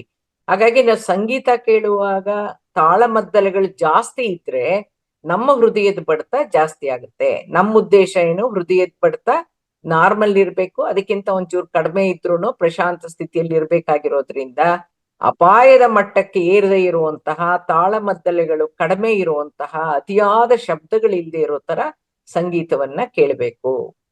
ಶಸ್ತ್ರಚಿಕಿತ್ಸೆಗೆ ಮುನ್ನ ಮತ್ತು ನಂತರದ ಒತ್ತಡ ನಿವಾರಣೆಗಾಗಿ ಮಕ್ಕಳಲ್ಲಿ ಐವಿ ಸೇರಿಸುವಾಗ ಅಂದ್ರೆ ಇಂಟ್ರಾವಿನಸ್ ಚುಚ್ಚುವಾಗ ತುಂಬಾ ನೋವಾಗುತ್ತೆ ಐವಿ ಹಾಕುವಾಗ, ಹಾಗಾಗಿ ಕೋಆಪರೇಟ್ ಮಾಡಲ್ಲ. ಅದಕ್ಕೋಸ್ಕರವಾಗಿ ಸಂಗೀತ ಅತಿ ಪರಿಣಾಮವಾಗಿ ಕಂಡು ಬಂದಿದೆ ಅನ್ನೋದನ್ನ ಜಾಮಾ ಪೀಡಿಯಾಟ್ರಿಕ್ ಸಂಸ್ಥೆ ಕೈಗೊಂಡ ಅಧ್ಯಯನದಿಂದ ತಿಳಿದು ಬಂದಿದೆ. ಅಂದ್ರೆ ಸಂಗೀತ ಹಾಕ್ಬಿಟ್ಟು ಕೇಳಿಸ್ತಾ ಕಣ್ಮುಚ್ಕೋ ಸಂಗೀತ ಕೇಳಿಸ್ಕೊತಾ ಇದೆಯಾ ಅಂತ ಹೇಳ್ತಾ ಚುಚ್ಚಿದಾಗ ಅವ್ರಿಗೆ ಅದ್ರ ನೋವು ಗೊತ್ತಾಗಿಲ್ದೆ ಇರೋದು ಪ್ರಾಕ್ಟಿಕಲ್ಸ್ ರಿಸರ್ಚ್ ಕಂಡು ಬಂದಿದೆ. ಹದಿಹರೆಯದಲ್ಲಿರೋರ ಮನಸ್ಥಿತಿ ಮೇಲೆ, ಚಂಚಲತೆ ಮೇಲೆ, ಅವರ ಉದ್ದಟತನದ ಮೇಲೆ ಪ್ರಭಾವ ಬೀರೋ ಹಾಗೇನೆ ಕೋಪೋದ್ರೇಕಗಳು ಕಡಿಮೆ ಆಗುವಂತೇನೂ ಸಂಗೀತ ಪ್ರಯೋಗ ಮಾಡಬಹುದು ಅನ್ನೋದು ಕೂಡ ಪ್ರೂವ್ ಆಗಿದೆ. ಇಂಪಾದ ತಾಳಬದ್ಧ ಸಂಗೀತವನ್ನ ವ್ಯಾಪಾರಿ ಸ್ಥಳಗಳಲ್ಲಿ, ಬ್ಯೂಟಿ ಪಾರ್ಲರ್ ಅಲ್ಲಿ, ಸೆಲೂನ್ಗಳಲ್ಲಿ ಹಾಗೂ ಜನನಿಬಿಡ ಸ್ಥಳಗಳಲ್ಲಿ ಹಾಕೋದ್ರಿಂದ ಜನರಲ್ಲಿ ಹೆಚ್ಚು ಸಮಯ ಕ್ಯೂನಲ್ಲಿ ನಿಲ್ಲುವಂತಹ ಕಾಯುವಂತಹ ತಾಳ್ಮೆ ಹೆಚ್ಚುತ್ತೆ ಅಂತಾನು, ಅಂದ್ರೆ ಅಸಹನೆ ಕಾಡೋದಿಲ್ಲ ಅಂತಾನು, ಸಂಗೀತ ಅಥವಾ ಹಾಡುಗಳು ಬರ್ತಾ ಇರುವಂತಹ ಮಾಲ್ಗಳಲ್ಲಿ ಮತ್ತು ದೊಡ್ಡ ದೊಡ್ಡ ಅಂಗಡಿಗಳಲ್ಲಿ ಗಿರಾಕಿಗಳಿಗೆ ಹೆಚ್ಚು ಸಮಯ ಕಳೆಯೋ, ಹೆಚ್ಚಿನ ವ್ಯಾಪಾರ ಮಾಡುವಂತಹ ಸಮಾಧಾನವಿರುತ್ತೆ ಅನ್ನೋದನ್ನು ಕಂಡುಹಿಡ್ಕೊಂಡಿದ್ದಾರೆ. ಹಾಗೂ ಉತ್ತಮ ವ್ಯಾಪಾರ ವಹಿವಾಟುಗಳು ನಡೀತಾ ಇವೆ ಈ ಸಂಗೀತದ ಒಂದು ಹಾಕೋದ್ರಿಂದ ಅನ್ನೋದನ್ನ ರೀಡರ್ಸ್ ಡೈಜೆಸ್ಟ್ ಅನ್ನೋ ಒಂದು ಪುಸ್ತಕದಲ್ಲಿ ಮ್ಯಾಗಝೈನ್ ನಲ್ಲಿ ವರದಿ ಮಾಡಿತ್ತು. ಪ್ಯಾರಾಲಿಸಿಸ್ ಲಕ್ವಾ ಹೊಡೆದು ಕೈಕಾಲುಗಳು ನಿತ್ರಾಣಗೊಂಡಿದ್ದಲ್ಲಿ ಅವರಿಗೆ ತಾಳವಾದ್ಯಗಳನ್ನ ಬಳಸೋದನ್ನ, ಬೆಟ್ಟುಗಳಲ್ಲಿ ಗಿಟಾರ್ ತಂತಿಗಳನ್ನ ಮೀಟುವಂತೆ ಮಾಡಿಸೋದ್ರಿಂದಾನು, ತಾಳಬದ್ಧವಾದ ಸಂಗೀತವನ್ನ ಕೇಳಿಸೋದ್ರಿಂದಾನು ಕೈ ಬೆರಳುಗಳ ಆಡಕ್ಕೆ ಬಳಸಕ್ಕೆ ಸಾಧ್ಯವಾಗುತ್ತೆ ಅನ್ನೋದು ಸಾಬೀತಾಗಿದೆ. ಹಾಗಾಗಿ ಯಾರಿಗೆ ಪ್ಯಾರಾಲಿಸಿಸ್ ಆಗಿರುತ್ತೋ, ಅವ್ರ ಕೈ ಕಾಲುಗಳು ನಿಷ್ಕ್ರಿಯವಾಗಿತ್ತೋ, ಅವ್ರಿಗೆ ತಬಲ, ಮೃದಂಗ, ತಾಳಗಳದು ಅದನ್ನೆಲ್ಲ ಡ್ರಮ್ಸ್ ಅವನ್ನೆಲ್ಲ ಕೊಟ್ಟು ಅವ್ರ ಹತ್ರನೇ ಕೈಯಲ್ಲಿ ಹೊಡ್ಸಕ್ಕೆ ಶುರು ಮಾಡಿದ್ರೆ, ಅದನ್ನ ಉಪಯೋಗಿಸೋದನ್ನ ಕಲಿಸ್ತಾ ಬಂದ್ರೆ ಆ ನಿಷ್ಕ್ರಿಯವಾಗಿರುವಂತ ಕೈ ಕಾಲುಗಳು ಬೆಟ್ಟುಗಳು ಚೈತನ್ಯಗೊಳ್ಳುತ್ತೆ ಅನ್ನೋದು ಕೂಡ ಸಾಬೀತಾಗಿದೆ. ವೈದ್ಯಕೀಯ ಪರಿಹಾರನೇ ಇಲ್ಲ ಅನ್ನುವಂತಹ ಪಾರ್ಕಿನ್ಸನ್ ಕಾಯಿಲೆಗೆ ಸಂಗೀತ ಚಿಕಿತ್ಸೆಯಲ್ಲಿ ಖಂಡಿತವಾಗಿಯೂ ಸಮಾಧಾನಕರ ಪರಿಹಾರವಿದೆ ಅನ್ನೋದು ಸಾಬೀತಾಗಿದೆ. ಪಾರ್ಕಿನ್ಸನ್ ಕಾಯಿಲೆ ಅಂದ್ರೆ ವ್ಯಕ್ತಿಯ ಕಂಟ್ರೋಲ್ ಅಲ್ಲಿ ಇಲ್ದೇನೆ ದೇಹ ತನ್ನಂತೆ ತಾನೇ ಅಲುಗಾಡ್ತಾ ಇರುತ್ತೆ. ಸುಮ್ಮನೆ ತಲೆ ಹೀಗೆ ಅಲ್ಲಾಡ್ತಾ ಇರುತ್ತೆ ಅಥವಾ ಕೈ ಅಲ್ಲಾಡ್ತಿರುತ್ತೆ ಅಥವಾ ಹೀಗೆ ಅಂತ ಇರ್ತಾರೆ. ಅದು ಪಾರ್ಕಿನ್ಸನ್ಸ್ ಡಿಸೀಸ್. ಅದು ಅದಕ್ಕೆ ಪರಿಹಾರನೇ ಇಲ್ಲ ಅಂತ ಹೇಳಿದ್ದಾರೆ. ಆದ್ರೆ ವೈದ್ಯಕೀಯವಾಗಿ ಆಗದೆ ಇದ್ರು ಕೂಡ ಸಂಗೀತ ಚಿಕಿತ್ಸೆ ಮೂಲಕ ಅಟ್ಲೀಸ್ಟ್ ಒಂದು ಕಂಟ್ರೋಲಿಗೆ ತಂದ್ಕೊಳ್ಳುವಂತಹ 100% ಕ್ಯೂರ್ ಮಾಡಕ್ ಆಗದೆ ಇದ್ರು ಅದು ಇನ್ವಾಲೆಂಟ್ರಿ ಮೂವ್ಮೆಂಟ್ಸ್ ಅನ್ನ ನಿಲ್ಸಕ್ಕೆ ಸಾಧ್ಯ ಆಗತ್ತೆ ಅನ್ನೋದನ್ನ ಕಂಡುಹಿಡ್ಕೊಂಡಿದ್ದಾರೆ. ಚಿತ್ರ 24 ತೋರಿಸಿ ಸರ್, ಮೊಜಾರ್ಟ್ದು. ಅದೇ ಮೊಜಾರ್ಟ್ ಸಂಗೀತ ಅಂತ ಮೊಜಾರ್ಟ್ ಅನ್ನೋ ವ್ಯಕ್ತಿ ರೂಪಿಸಿರುವಂತ ಇಂಪಾದ ಸಂಗೀತವನ್ನ 70 ರೋಗಿಗಳ ಮೇಲೆ ಪ್ರಯೋಗ ಮಾಡಿ ನೋಡಿದಾಗ ಉಸಿರಾಟದ ಗತಿ ಕಡಿಮೆ ಆಗಿ ಹೃದಯದ ಬಡಿತ ನಿಧಾನಿಸ್ತಾ ಬಂದು ನಿದ್ರೆಗೆ ಜಾರಿದ್ರು. ಈ ವ್ಯಕ್ತಿ ಹೆಸರು ಮೊಜಾರ್ಟ್ ಅಂತ. ಈ ವ್ಯಕ್ತಿ ಒಂದು ಇದರ ಸಂಗೀತದ ಒಂದು ಗುಂಪಿನಲ್ಲಿ ಸಂಗೀತವನ್ನ ನುಡಿಸೋದು ಹೇಗೆ, ಇಂಪಾಗಿ ಮಾಡೋದು ಹೇಗೆ, ಹೃದಯದ ಬಡಿತ ಜಾಸ್ತಿ ಇದ್ರೆ ಅದನ್ನ ಕಡಿಮೆ ಮಾಡೋದು ಹೇಗೆ, ಉಸಿರಾಟದ ಕಂಟ್ರೋಲೇ ಇಲ್ದಂಗೆ ಭಯ ಭೀತರಾಗಿ ಉಸಿರಾಡ್ತಾ ಇದ್ದಾಗ ಅದನ್ನ ಕಡಿಮೆ ಮಾಡಿ ಅವ್ರನ್ನ ಶಾಂತ ಸ್ಥಿತಿಗೆ ತಗೊಂಬಂದು ನಿದ್ರೆ ಮಾಡಿಸೋದು ಹೇಗೆ ಅನ್ನೋದನ್ನ ಈ ವ್ಯಕ್ತಿ ರೂಪಿಸಿರುವಂತ ಸಂಗೀತದಿಂದ ಅದು ಪ್ರಯೋಗ ಸಕ್ಸಸ್ ಆಗಿದೆ. ಸಂಗೀತವನ್ನ ಆಲಿಸೋದ್ರಿಂದ ದೇಹದಲ್ಲಿ ರಕ್ತ ಪರಿಚಲನೆ ಹೆಚ್ಚಾಗಿ ಕಾರ್ಡಿಯೋವ್ಯಾಸ್ಕ್ಯುಲರ್ ಸಮಸ್ಯೆಗಳು ತಕ್ಕ ಮಟ್ಟಿಗೆ ಕಡಿಮೆ ಆಗುತ್ತೆ. ಅಂದ್ರೆ ಹಾರ್ಟ್ ಸಂಬಂಧಪಟ್ಟಿರುವಂತ ಕಾಯಿಲೆಗಳು ಕಡಿಮೆ ಆಗುತ್ತೆ ಅನ್ನೋದನ್ನ ಮೇರಿಲ್ಯಾಂಡ್ ವಿಶ್ವವಿದ್ಯಾಲಯ ಪ್ರಯೋಗಗಳ ಮೂಲಕ ಸಾಬೀತುಪಡಿಸಿ ಸಾಕ್ಷ್ಯಾಧಾರಗಳನ್ನ ಒದಗಿಸಿದೆ. ಮಾರಣಾಂತಿಕ ಕಾಯಿಲೆ ಅಂತಾನೆ ಹೆಸರಿಸಲಾಗಿರುವಂತ ಕ್ಯಾನ್ಸರ್ ಕಾಯಿಲೆಯಿಂದ ಬಳಲ್ತಾ ಇರುವಂತಹ ರೋಗಿಗಳಲ್ಲಿ ಸಂಗೀತ ಚಿಕಿತ್ಸೆಯಿಂದ ನೋವಿನ ತೀವ್ರತೆ ಕಡಿಮೆಯಾಗಿರೋದನ್ನು, ಕೀಮೋಥೆರಪಿಯಿಂದ ಆಗುವಂತ ಅಡ್ಡ ಪರಿಣಾಮದ ತೀವ್ರತೆಯೂ ಕೂಡ ಕಡಿಮೆ ಆಗಿರೋದು ಸಾಬೀತಾಗಿದೆ. ಚಿತ್ರ 25. ಸಂಗೀತ ಅನ್ನೋದು ಆತಂಕ ವಿರೋಧಿ ಗುಣಲಕ್ಷಣಗಳನ್ನ ಹೊಂದಿರೋದಷ್ಟೇ ಅಲ್ಲದೆ ಸಂಗೀತ ಮೆದುಳಿನ ಭಾಗವಾದ ಸ್ಟ್ರಿಯಾಟಮ್ ಅನ್ನೋಂತ ಭಾಗವನ್ನ ಪ್ರಚೋದಿಸೋದ್ರಿಂದ ಸಂತೋಷ ಮತ್ತು ಆನಂದವನ್ನ ಉಂಟು ಮಾಡುವಂತಹ ಡೋಪೋಮಿನ್ ಮತ್ತು ಸೆರೆಟೋನಿನ್ ಅನ್ನೋ ಜೈವಿಕ ರಾಸಾಯನಿಕ ಅಂಶವನ್ನ ಉತ್ಪತ್ತಿ ಮಾಡುತ್ತೆ ಅನ್ನೋದನ್ನ ತೋರಿಸಿದ್ದಾರೆ. ಸೊ ಈ ಮೆದುಳಲ್ಲಿರೋ ಪುಟಾಣಿ ಪುಟ್ಟು ಭಾಗಗಳಿವೆ. ಅದರಲ್ಲಿ ಆ ಒಂದು ಸ್ಟ್ರಿಯಾಟಮ್ ಅನ್ನೋ ಒಂದು ಅಂಗವನ್ನ ಪ್ರಚೋದಿಸೋದ್ರಿಂದ ನಮ್ಮ ಸಂತೋಷಕ್ಕೆ ಆನಂದಕ್ಕೆ ಬೇಕಾಗಿರುವಂತ ಹಾರ್ಮೋನ್ಸ್ ಡೋಪಮಿನ್ ಮತ್ತೆ ಸೆರೆಟೋನಿನ್ ಅನ್ನೋದು ಉತ್ಪತ್ತಿ ಆಗುತ್ತೆ ಅಂತ ಕಂಡುಹುಡುಕಿದ್ದಾರೆ. ಜೊತೆಗೆ ಸಂಗೀತ ರೋಗ ನಿರೋಧಕ ಶಕ್ತಿಯನ್ನ ವೃದ್ಧಿಸುವಂತಹ ಇಮ್ಯುನೋಗ್ಲಾಬಿನ್ ಎ ಅನ್ನೋ ಅಂಶದ ಮಟ್ಟವನ್ನ ಹೆಚ್ಚಿಸುವ ಮೂಲಕ ರೋಗಕಾರಕವಾಗಿರುವಂತಹ ವೈರಸ್ಸು, ಬ್ಯಾಕ್ಟೀರಿಯಾ, ಕ್ರಿಮಿಗಳನ್ನ, ಕ್ಯಾನ್ಸರ್ ಜೀವಕಣಗಳನ್ನ ನಾಶ ಮಾಡುವಂತಹ ಶಕ್ತಿಯನ್ನ ಪ್ರಚೋದಿಸುತ್ತೆ ಅನ್ನೋದನ್ನ ಪ್ರಯೋಗಗಳಿಂದ ಕಂಡುಕೊಂಡಿದ್ದಾರೆ. ನೆಕ್ಸ್ಟ್, ಹಿಂದೂಸ್ತಾನಿ ಸಂಗೀತದಲ್ಲಿ ಪಾಂಡಿತ್ಯವನ್ನ ಸಾಧಿಸಿರುವಂತಹ ಪ್ರೊಫೆಸರ್ ಪ್ರತಾಪ್ ಕುಮಾರ್ ತೋಲಿಯಾರ್ ಅವರು ಸಾಕಷ್ಟು ಸಂಶೋಧನೆ ನಡೆಸಿ 100 ಸಂಗೀತ ಚಿಕಿತ್ಸೆಯ ಸಿಡಿಗಳನ್ನ ಹೊರತಂದಿದ್ದಾರೆ. ಆದ್ರೂ ಅವ್ರು ಹೇಳೋದೇನಂದ್ರೆ ಸಂಗೀತ ಸಹಿತ ಧ್ಯಾನ, ಅದರಿಂದ ಹೊರಹೊಮ್ಮುವಂತಹ ಕಂಪನಗಳು ಅತ್ಯಂತ ಪ್ರಭಾವಕಾರಿ.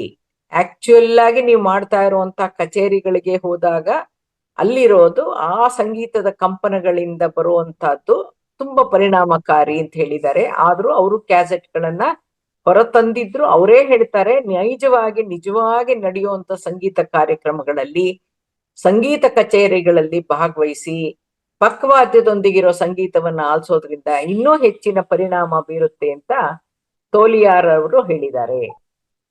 ಚಿತ್ರ 26. ಭಾರತೀಯ ಸಂಗೀತ ರಾಗ ಮತ್ತು ರಸ ಅನ್ನೋ 2 ಮುಖ್ಯ ಪರಿಕಲ್ಪನೆಗಳನ್ನ ಆಧರಿಸಿದ್ದು, ರಾಗ ಸಂಯೋಜನೆಯಲ್ಲಿ ಬಳಸುವಂತಹ ಪ್ರತಿಯೊಂದು ಸ್ವರಾನು ಭಾರತೀಯ ನಾಟಕದಲ್ಲಿರುವಂತ 8 ಮೂಲ ಭಾವನೆಗಳಿಗೆ ಸಂಬಂಧಿಸಿದೆ. ಯಾವ ಭಾವನೆಯನ್ನ ಪದಗಳ ಮೂಲಕ ವ್ಯಕ್ತಪಡಿಸಕ್ಕಾಗಲ್ವೋ ಅದನ್ನ ಹಾಡಿನ ರೂಪದಲ್ಲಿ, ರಾಗ ಸಂಯೋಜನೆಯಲ್ಲಿ ಆ ಭಾವನೆಗಳನ್ನ ನಾಟ್ಯ ರೂಪದಲ್ಲಿ ಅಭಿವ್ಯಕ್ತಿಸೋದನ್ನೇ ನವರಸಗಳು ಅನ್ನೋದು. ನವರಸಗಳು ಯಾವುದು ಅಂದ್ರೆ ಶೃಂಗಾರ, ಹಾಸ್ಯ, ಕರುಣ, ರೌದ್ರ, ವೀರ, ಭಯಾನಕ, ಭೀಭತ್ಸ, ಅದ್ಭುತ ಮತ್ತು ಶಾಂತರಸ. ರೋಗಿಯಲ್ಲಿ ಯಾವ ರಸವನ್ನ ಪ್ರಚೋದಿಸ್ಬೇಕಿದೆಯೋ ಅದರಂತೆ ಸ್ವರ ಜೋಡಣೆ ಮಾಡಿ ಶ್ರುತಿ ಶುದ್ಧವಾಗಿ, ಲಯಬದ್ಧವಾಗಿ, ಮಾಧುರ್ಯದಿಂದ ಸಂಗೀತ ರೂಪದಲ್ಲಿ ಬಳಸಿದಾಗ ಆ ಕಂಪನಗಳು, ತರಂಗಗಳು ಮಾನವನ ಸೂಕ್ಷ್ಮ ಶರೀರಗಳ ಚಕ್ರಗಳ ಮೇಲೆ ಪ್ರಭಾವಿತವಾಗಿ ಚಕ್ರಗಳೊಂದಿಗಿನ ಬಣ್ಣಗಳ ಜೊತೆ ಮಿಳಿತಗೊಂಡು ಮೆದುಳಿನ ಕಂಪನಗಳಲ್ಲಿ ವ್ಯತ್ಯಾಸ ಉಂಟಾಗಿ ಮೆದುಳಿನ ಸಂಬಂಧಿತ ಭಾಗಗಳನ್ನ ಕ್ರಿಯಾತ್ಮಕಗೊಳಿಸುವಂತ ಮೂಲಕ ಶಾರೀರಿಕವಾಗಿ, ಮಾನಸಿಕವಾಗಿ, ಬೌದ್ಧಿಕವಾಗಿ ಹಾಗೂ ಸಾಮಾಜಿಕವಾಗಿ ಸ್ನೇಹಜೀವಿಯಾಗಿ ಬಾಳಬಹುದಾಗಿದೆ. ಇಲ್ಲೊಂದು ನೈಜ ಘಟನೆಯನ್ನ ಹೇಳಕ್ ಇಷ್ಟಪಡ್ತೀನಿ. ಈಗ 19 ವರ್ಷದ ಹಿಂದೆ ನನ್ನ ಮಗಳ ಬಾಣಂತನ ಆದಾಗ ನನ್ನ ಮೊಮ್ಮಗಳು 5 ತಿಂಗಳು ಮಗು. ನಾವು ತೋಡಿ ರಾಗನ ಬರೀ ಆಲಾಪನೆ ಮಾಡಿದ್ರು, ತೋಡಿ ಹಾಡನ್ನ ಕ್ಯಾಸೆಟ್ ಅಲ್ಲಿ ಹಾಕಿದ್ರು, ತಕ್ಷಣನೇ ಆ ಮಗು ದುಃಖ ದುಃಖ ಉಮ್ಮಳಿಸಿ ಬಂದು ಅಳಕ್ ಶುರು ಮಾಡ್ತಿತ್ತು. ಅದ್ ನಿಲ್ಸಿದ ತಕ್ಷಣ ಅದ್ರ ಪಾಡಿಗೆ ಅದು ಸರಿ ಸಮಾಧಾನಕ್ಕೆ ತಂದ್ಕೊಳ್ತಾ ಇತ್ತು. ಸೊ ಹಾಗಾಗಿ ನಾವು ಪ್ರಾತ್ಯಕ್ಷಿಕವಾಗಿ ನಾವು ನೋಡಿರೋಂಥದ್ದು, ತೋಡಿರಾಗ ಹಾಕಿದ್ರೆ ಅದು ದುಃಖ ಪಡೋದು, ನಿಲ್ಸಿದ್ರೆ ಸಮಾಧಾನ ಮಾಡ್ಕೊಳ್ಳೋದು. ಸೊ ಹಾಗಾಗಿ ಈ ರಸಗಳು ಅಂತ ಏನ್ ನವರಸಗಳು ಅಂತಿದ್ಯೋ, ಯಾವ ವ್ಯಕ್ತಿಗೆ ಯಾವ ಅವಶ್ಯಕತೆ ಇದೆ ಅನ್ನೋದನ್ನ ಸ್ಟಡಿ ಮಾಡಿ ಅದ್ರ ಪ್ರಕಾರ ಹಾಕ್ಬೇಕೇ ಹೊರತು ಎಲ್ಲಾ ಸಂಗೀತಗಳು ಎಲ್ಲಾರ್ಗೂ ಎಲ್ಲರಲ್ಲೂ ಎಲ್ಲ ರೀತಿಯ ಬದಲಾವಣೆಗಳನ್ನ ತರಕ್ಕೆ ಸಾಧ್ಯ ಇಲ್ಲ. ನೆಕ್ಸ್ಟ್ದು, ವಾದ್ಯಗಳನ್ನ ನುಡಿಸೋದ್ರಿಂದ ಏನೇನ್ ಲಾಭಗಳು? ಹಲವಾರು ಲಾಭಗಳಿವೆ. ಯಾವುವು ಅಂದ್ರೆ, ಮೆದುಳನ್ನ ಕ್ರಿಯಾತ್ಮಕಗೊಳಿಸುತ್ತೆ, ನೆನಪಿನ ಶಕ್ತಿ ವೃದ್ಧಿ ಆಗುತ್ತೆ, ಏಕಾಗ್ರತೆ ಹೆಚ್ಚಿಸುತ್ತೆ, ಮರಗುಳಿತನ ಕಡಿಮೆ ಆಗುತ್ತೆ, ಒತ್ತಡ ನಿವಾರಣೆ ಆಗುತ್ತೆ, ದುಷ್ಟ ಚೇಷ್ಟೆಗಳು ಕಡಿಮೆ ಆಗುತ್ತೆ, ಮಕ್ಕಳಲ್ಲಿ ಓದುವಂತಹ ಕೌಶಲ್ಯ ಹೆಚ್ಚುತ್ತೆ ಮತ್ತು ಗಣಿತದಲ್ಲಿ ಚುರುಕಾಗ್ತಾರೆ, ರೋಗ ನಿರೋಧಕ ಶಕ್ತಿ ವೃದ್ಧಿಸುತ್ತೆ, ಯಾವುದೇ ಕೆಲಸ ಕಾರ್ಯಗಳನ್ನ ವ್ಯವಸ್ಥಿತವಾಗಿ ಆಯೋಜಿಸಿ ನಿಯೋಜಿಸಿಕೊಳ್ಳುವಂತಹ ಕೌಶಲ್ಯ ಹೆಚ್ಚುತ್ತೆ, ಆತಂಕ ಹಾಗೂ ಖಿನ್ನತೆ ದೂರವಾಗುತ್ತೆ. ಹಾಗಾಗಿ ಮಕ್ಕಳನ್ನ ಚಿಕ್ಕವರಿರುವಾಗ್ಲೇ ವಾದ್ಯ ಸಂಗೀತ ಕಲಿಕೆಗೆ ಹಾಕೋದ್ರಿಂದ ಹಲವಾರು ರೀತಿಯ ಲಾಭಗಳುಂಟಾಗಿ ಅವರ ಶೈಕ್ಷಣಿಕ, ಬೌದ್ಧಿಕ, ಆಧ್ಯಾತ್ಮಿಕ, ಮಾನಸಿಕ ಹಾಗೂ ಸಾಮಾಜಿಕ ಬೆಳವಣಿಗೆಗೆ ಅಭಿವೃದ್ಧಿಕಾರಕವಾಗಿ ಸಾಗೋದ್ರಲ್ಲಿ ಯಾವುದೇ ಅನುಮಾನ ಇಲ್ಲ. ಆದ್ರೆ ಹೆಚ್ಚಿನ ಪೇರೆಂಟ್ಸ್ ಏನ್ ಮಾಡ್ತಾರೆ ಅಂದ್ರೆ, ಅವನು ತಬಲಾ ಕಲಿತಾ ಇದ್ದ, ಈಗ ಅವನು SLC ಬಂದ, PUC ಬಂದ, ಅವನಿಗೆ ಟೈಮ್ ಸಾಲಲ್ಲ ಅಂತ ನಿಜವಾದ ಜೀವನದಲ್ಲಿ, ವಿದ್ಯಾರ್ಥಿ ಜೀವನದಲ್ಲಿ ಒತ್ತಡ ಇರುವಂತ SSLC PUC ಟೈಮ್ ನಲ್ಲಿ ಈ ತಬಲಾ ಮೃದಂಗ ಕಲಿಸ್ತಾ ಇರೋದನ್ನ ಬಿಡಿಸ್ ಕೂತ್ಕೋತಾರೆ. ಒಂದ್ಸಲ ಬಿಡ್ತು ಅಂದ್ರೆ ಮಕ್ಕಳು ಅದನ್ನ ಮುಟ್ಟೋದು ಇಲ್ಲ ತಿರ್ಗಿ. ಅವ್ರಿಗಿರೋ ಟೆನ್ಷನ್ ಅನ್ನು ಇವ್ರು ಬರೀ ಬೈತಾ ಇರೋದು ಅಥವಾ ಅಡ್ವೈಸೇ ಮಾಡ್ತಾ ಇರ್ತಾರೆ ಹೊರತು ಅದ್ರ ಬದಲು ಸ್ವಂತ ಪೇಂಟಿಂಗ್ ಮಾಡ್ಕೊಳಕ್ಕೆ, ಈ ತಬಲಾ ಮಾಡ್ಕೊಳಕ್ಕೆ ಅಥವಾ ಡ್ರಮ್ಸ್ ಕಲಿಯಕ್ ಹೋದ್ರೆ ಈ ತರದ್ದೆಲ್ಲ ಬಿಟ್ರೆ ಅವ್ರಿಗೆ ಬ್ರೈನ್ ರಿಲ್ಯಾಕ್ಸ್ ಆಗೋದ್ರಿಂದ ವಿದ್ಯಾಭ್ಯಾಸಕ್ಕೆ ಅನುಕೂಲ ಆಗತ್ತೆ ಹೊರತು ಖಂಡಿತ ತೊಂದರೆ ಆಗೋದಿಲ್ಲ. ಪಾಶ್ಚಾತ್ಯರು ಅವರ ಸಂಗೀತ ಚಿಕಿತ್ಸೆಯಲ್ಲಿ 2 ವಾದ್ಯಗಳನ್ನು ಮಾತ್ರ ಬಳಸ್ತಾರೆ, ಗಿಟಾರು ಮತ್ತೆ ಪಿಯಾನೋ ಬಳಸ್ತಾರೆ. ಚಿಕಿತ್ಸೆಗೆ ಬಳಸಬಹುದಾದಂತ ಸ್ವರಗಳಲ್ಲಿ ಅಡಗಿರುವಂತ ಬಣ್ಣಗಳನ್ನ ಆಧರಿಸಿ ರೋಗಿಯ ಅವಶ್ಯಕತೆಗೆ ಅನುಸಾರವಾಗಿ ಸ್ವರಗಳನ್ನ ರಚಿಸಿ ಆ ರಾಗಗಳನ್ನ ಚಿಕಿತ್ಸೆಯಲ್ಲಿ ತೊಡಗಿಸ್ತಾರೆ. ನಮ್ಮ ಭಾರತೀಯ ಚಿಕಿತ್ಸಾ ವಿಧಾನದಲ್ಲಿ ಹಿಂದೂಸ್ತಾನಿ ಅಥವಾ ಕರ್ನಾಟಕ ಶಾಸ್ತ್ರೀಯ ಸಂಗೀತವನ್ನ ಹಾಡುಗಾರಿಕೆಯ ರೂಪದಲ್ಲಾಗ್ಲಿ ಅಥವಾ ವಾದ್ಯ ಸಂಗೀತದ ರೂಪದಲ್ಲಾಗ್ಲಿ ರೋಗಿಯ ಅವಶ್ಯಕತೆಗೆ ತಕ್ಕಂತೆ ತೊಡಗಿಸಲಾಗುತ್ತೆ. ಸಂಗೀತ ಚಿಕಿತ್ಸೆಯಲ್ಲಿ ಸಂಗೀತವನ್ನ ನಾವೇ ಸ್ವತಃ ಹಾಡ್ಲೇಬೇಕು ಅಂತೇನಿಲ್ಲ, ವಾದ್ಯಗಳನ್ನ ನಾವೇ ಸ್ವತಃ ನುಡಿಸ್ಲೇಬೇಕು ಅಂತನೂ ಇಲ್ಲ. ಸಂಗೀತವನ್ನ ಏಕಾಂಗಿಯಾಗಿ ಆಲಿಸೋದು ಕೂಡ ಸಂಗೀತ ಚಿಕಿತ್ಸೆಯೇ. ಅಂದ್ರೆ ನಾವು ಸಂಗೀತನ ಹಾಕೊಂಡು ಅದನ್ನ ಕೇಳಿಸ್ಕೊಳ್ಬೇಕಾದ್ರೆ ನಾವು ಇನ್ವಾಲ್ವ್ ಆಗ್ಬೇಕು. ಇಲ್ಲಿ ಒಂದು ಎಚ್ಚರಿಕೆ ವಹಿಸ್ಬೋದು. ಸಾಮಾನ್ಯವಾಗಿ ಫೇಮಸ್ ಆಗಿರುವಂತಹ ಬಾಯ್ನಲ್ಲಿ ಹಾಡುವಂತಹ ಸಂಗೀತದ ಒಂದು ಲಿರಿಕ್ಸ್ ಏನಿರುತ್ತೋ ಅದ ನಿಮಗ್ ಗೊತ್ತಿದ್ಬಿಟ್ರೆ, ನಿಮಗ್ ಗೊತ್ತಿಲ್ದೇನೆ ಧ್ಯಾನ ಕೂತಿದ್ರು ಕೂಡ ಯಾವ ಸ್ಟಾನ್ಸ್ ಆದ್ಮೇಲೆ ಯಾವ ಸ್ಟಾನ್ಸ ಬರುತ್ತೆ, ತಾಳ ಏನು, ಅದನ್ನೆಲ್ಲ ಫಾಲೋ ಮಾಡಕ್ ಶುರು ಮಾಡಿದ್ರೆ ಅಲ್ಲಿ ಧ್ಯಾನ ಆಗೋದಿಲ್ಲ. ಹಾಗಾಗಿ ಇವತ್ತು ಧ್ಯಾನಕ್ಕೆ ಹಾಕಿದ್ದಂತ ಸಂಗೀತ ಸೂಕ್ತವಾದ ಸಂಗೀತ. ನನ್ನ ಪ್ರಕಾರ, ನಾನು ಬೇರೆಯವ್ರ ಬಗ್ಗೆ ಕಾಮೆಂಟ್ ಮಾಡಲ್ಲ, ನಾನು ಧ್ಯಾನ ಕೂಡ್ಬೇಕಾಗಿದ್ರೆ ತಾಳ ಮದ್ದಲೆಗಳು ಇಲ್ಲದೆ ಇರುವಂತಹ, ಬರೀ ಫ್ಲೋ ಇರುವಂತಹ ಬಾನ್ಸುರಿ, ವಯೋಲಿನ್ನು ಈ ತರದ್ ಹಾಕೊಂಡು, ಇವತ್ತಿನ ಸಂಗೀತ ಬಹಳ ಚೆನ್ನಾಗಿತ್ತು. ಆ ತರ ಇದ್ದಾಗ ಧ್ಯಾನ ತಂತಾನೇ ಕೂಡಕ್ ಶುರುವಾಗತ್ತೆ, ಆಳವಾದ ಧ್ಯಾನಕ್ಕೆ ಹೋಗಕ್ಕೆ ಶುರುವಾಗತ್ತೆ. ನಮಗ್ ಗೊತ್ತಿರುವಂತಹ ಒಂದು ಲಿರಿಕ್ಸ್ ಬಂದ್ಬಿಟ್ರೆ ಅದ್ ಜೊತೆನಲ್ಲಿ ನಾವು ಹಾಡಕ್ ಶುರು ಮಾಡ್ಬಿಡ್ತೀವಿ, ಸ್ಟಾನ್ಸಾಗಳು ಹೇಳಕ್ ಶುರು ಮಾಡ್ಬಿಡ್ತೀವಿ. ಅದರಿಂದ ಧ್ಯಾನ ಬಿಟ್ಟು ಸಂಗೀತಕ್ಕೆ ಬರಬಾರ್ದು. ಸಂಗೀತ ನಮ್ಮನ್ನ ಧ್ಯಾನದಲ್ಲಿ ಹೆಚ್ಚು ಆಳಕ್ಕೆ ತಗೊಂಡು ಹೋಗೋ ತರ ಇರ್ಬೇಕು. ಹಂಗಾಗಿ ಈ ಒಂದು ಏಕಾಂಗಿಯಾಗಿ ಆಲಿಸೋದು ಕೂಡ ಸಂಗೀತ ಚಿಕಿತ್ಸೆನೆ. ಸಂಗೀತ ಕಚೇರಿಗಳಲ್ಲಿ ಭಾಗವಹಿಸೋದು, ನಾದ ಲಹರಿಯಲ್ಲಿ ಮಿಂದೇಳೋದು ಕೂಡ ಸಂಗೀತ ಚಿಕಿತ್ಸೆಯ ಪ್ರಧಾನ ವಿಧಾನನೇ ಸರಿ. 2010ರಲ್ಲಿ ಶಿವಮೊಗ್ಗದ ಖ್ಯಾತ ಹೃದಯ ತಜ್ಞರಾದ ಡಾಕ್ಟರ್ SP ಹೆಗ್ಡೆ ಅವರು ಆಯೋಜಿಸಿದ್ದಂತ ಸಂಗೀತ ಚಿಕಿತ್ಸಾ ಕಾರ್ಯಾಗಾರದಲ್ಲಿ ಕರ್ನಾಟಕ ಶಾಸ್ತ್ರೀಯ ಸಂಗೀತ ವಿದುಷಿಯಾಗಿದ್ದಂತ ಶ್ರೀಮತಿ ಅನಸೂಯ ಸುದರ್ಶನ್ ರವರು ಹಲವಾರು ಚಿಕಿತ್ಸಕ ರಾಗಗಳನ್ನ ಪ್ರಸ್ತುತಪಡಿಸಿ ಸಂಗೀತ ಚಿಕಿತ್ಸೆಯ ಕುರಿತು ಅರಿವು ಮೂಡಿಸಿದ್ದಾರೆ. ಹೆಸರಾಂತ ಶಾಸ್ತ್ರೀಯ ಸಂಗೀತ ಕಲಾವಿದೆ, ಆಕಾಶವಾಣಿ ಮತ್ತು ದೂರದರ್ಶನದ ಉನ್ನತ ದರ್ಜೆಯ ಕಲಾವಿದೆ, ಮೈಸೂರು ಆಕಾಶವಾಣಿಯಲ್ಲಿ ಸಹಾಯಕ ನಿರ್ದೇಶಕರಾಗಿ ಕೂಡ ಸೇವೆ ಸಲ್ಲಿಸಿರುವಂತಹ ವಿದುಷಿ ಶ್ರೀಮತಿ ಜಿ ರಾಜಲಕ್ಷ್ಮಿ ಶ್ರೀಧರ್ ಅವರು ಮ್ಯೂಸಿಕ್ ಥೆರಪಿಯಲ್ಲಿ ಸುದೀರ್ಘ ಸಂಶೋಧನೆ ನಡೆಸಿ ಯಶಸ್ವಿಯಾಗಿದ್ದಾರೆ. ಭಾರತೀಯ ಸಾಮಗಾನ ಸಭಾ ಟ್ರಸ್ಟ್ ವತಿಯಿಂದ ಸಂಗೀತ ಚಿಕಿತ್ಸೆ ಕುರಿತು ಕೈಗೊಂಡಿದ್ದ ಸಂಶೋಧನೆ ಪ್ರಕಾರ ಹಲವು ಕಾಯಿಲೆಗಳಲ್ಲಿ ಹಲವಾರು ರಾಗಗಳನ್ನ ಚಿಕಿತ್ಸೆಯಾಗಿ ಬಳಸಬಹುದು ಅನ್ನೋದನ್ನ ತಿಳಿಸಕ್ಕೋಸ್ಕರನೇ ಫೆಬ್ರವರಿ 2017ರಲ್ಲಿ ಬೆಂಗಳೂರಿನ ಚೌಡಯ್ಯ ಮೆಮೋರಿಯಲ್ ಹಾಲ್ನಲ್ಲಿ ಆಯೋಜಿಸಲಾಗಿದ್ದಂತ 8ನೇ ಸಂಗೀತ ವಾರ್ಷಿಕೋತ್ಸವದಲ್ಲಿ ಧನ್ವಂತರಿ ಸಂಗೀತ ಚಿಕಿತ್ಸೆಯ ಉದ್ಘಾಟನಾ ಕಾರ್ಯಕ್ರಮವನ್ನ ಆಯೋಜಿಸಿ ವಿದ್ವಾನ್ ಶ್ರೀಮತಿ ಕನ್ಯಾಕುಮಾರಿ ಅವರಿಂದ ಹಲವು ನಿಶ್ಚಿತ ಚಿಕಿತ್ಸಕ ರಾಗಗಳನ್ನ ವಯೋಲಿನ್ ವಾದ್ಯದ ಮೂಲಕ ಪ್ರಸ್ತುತಪಡಿಸಿದ್ರು.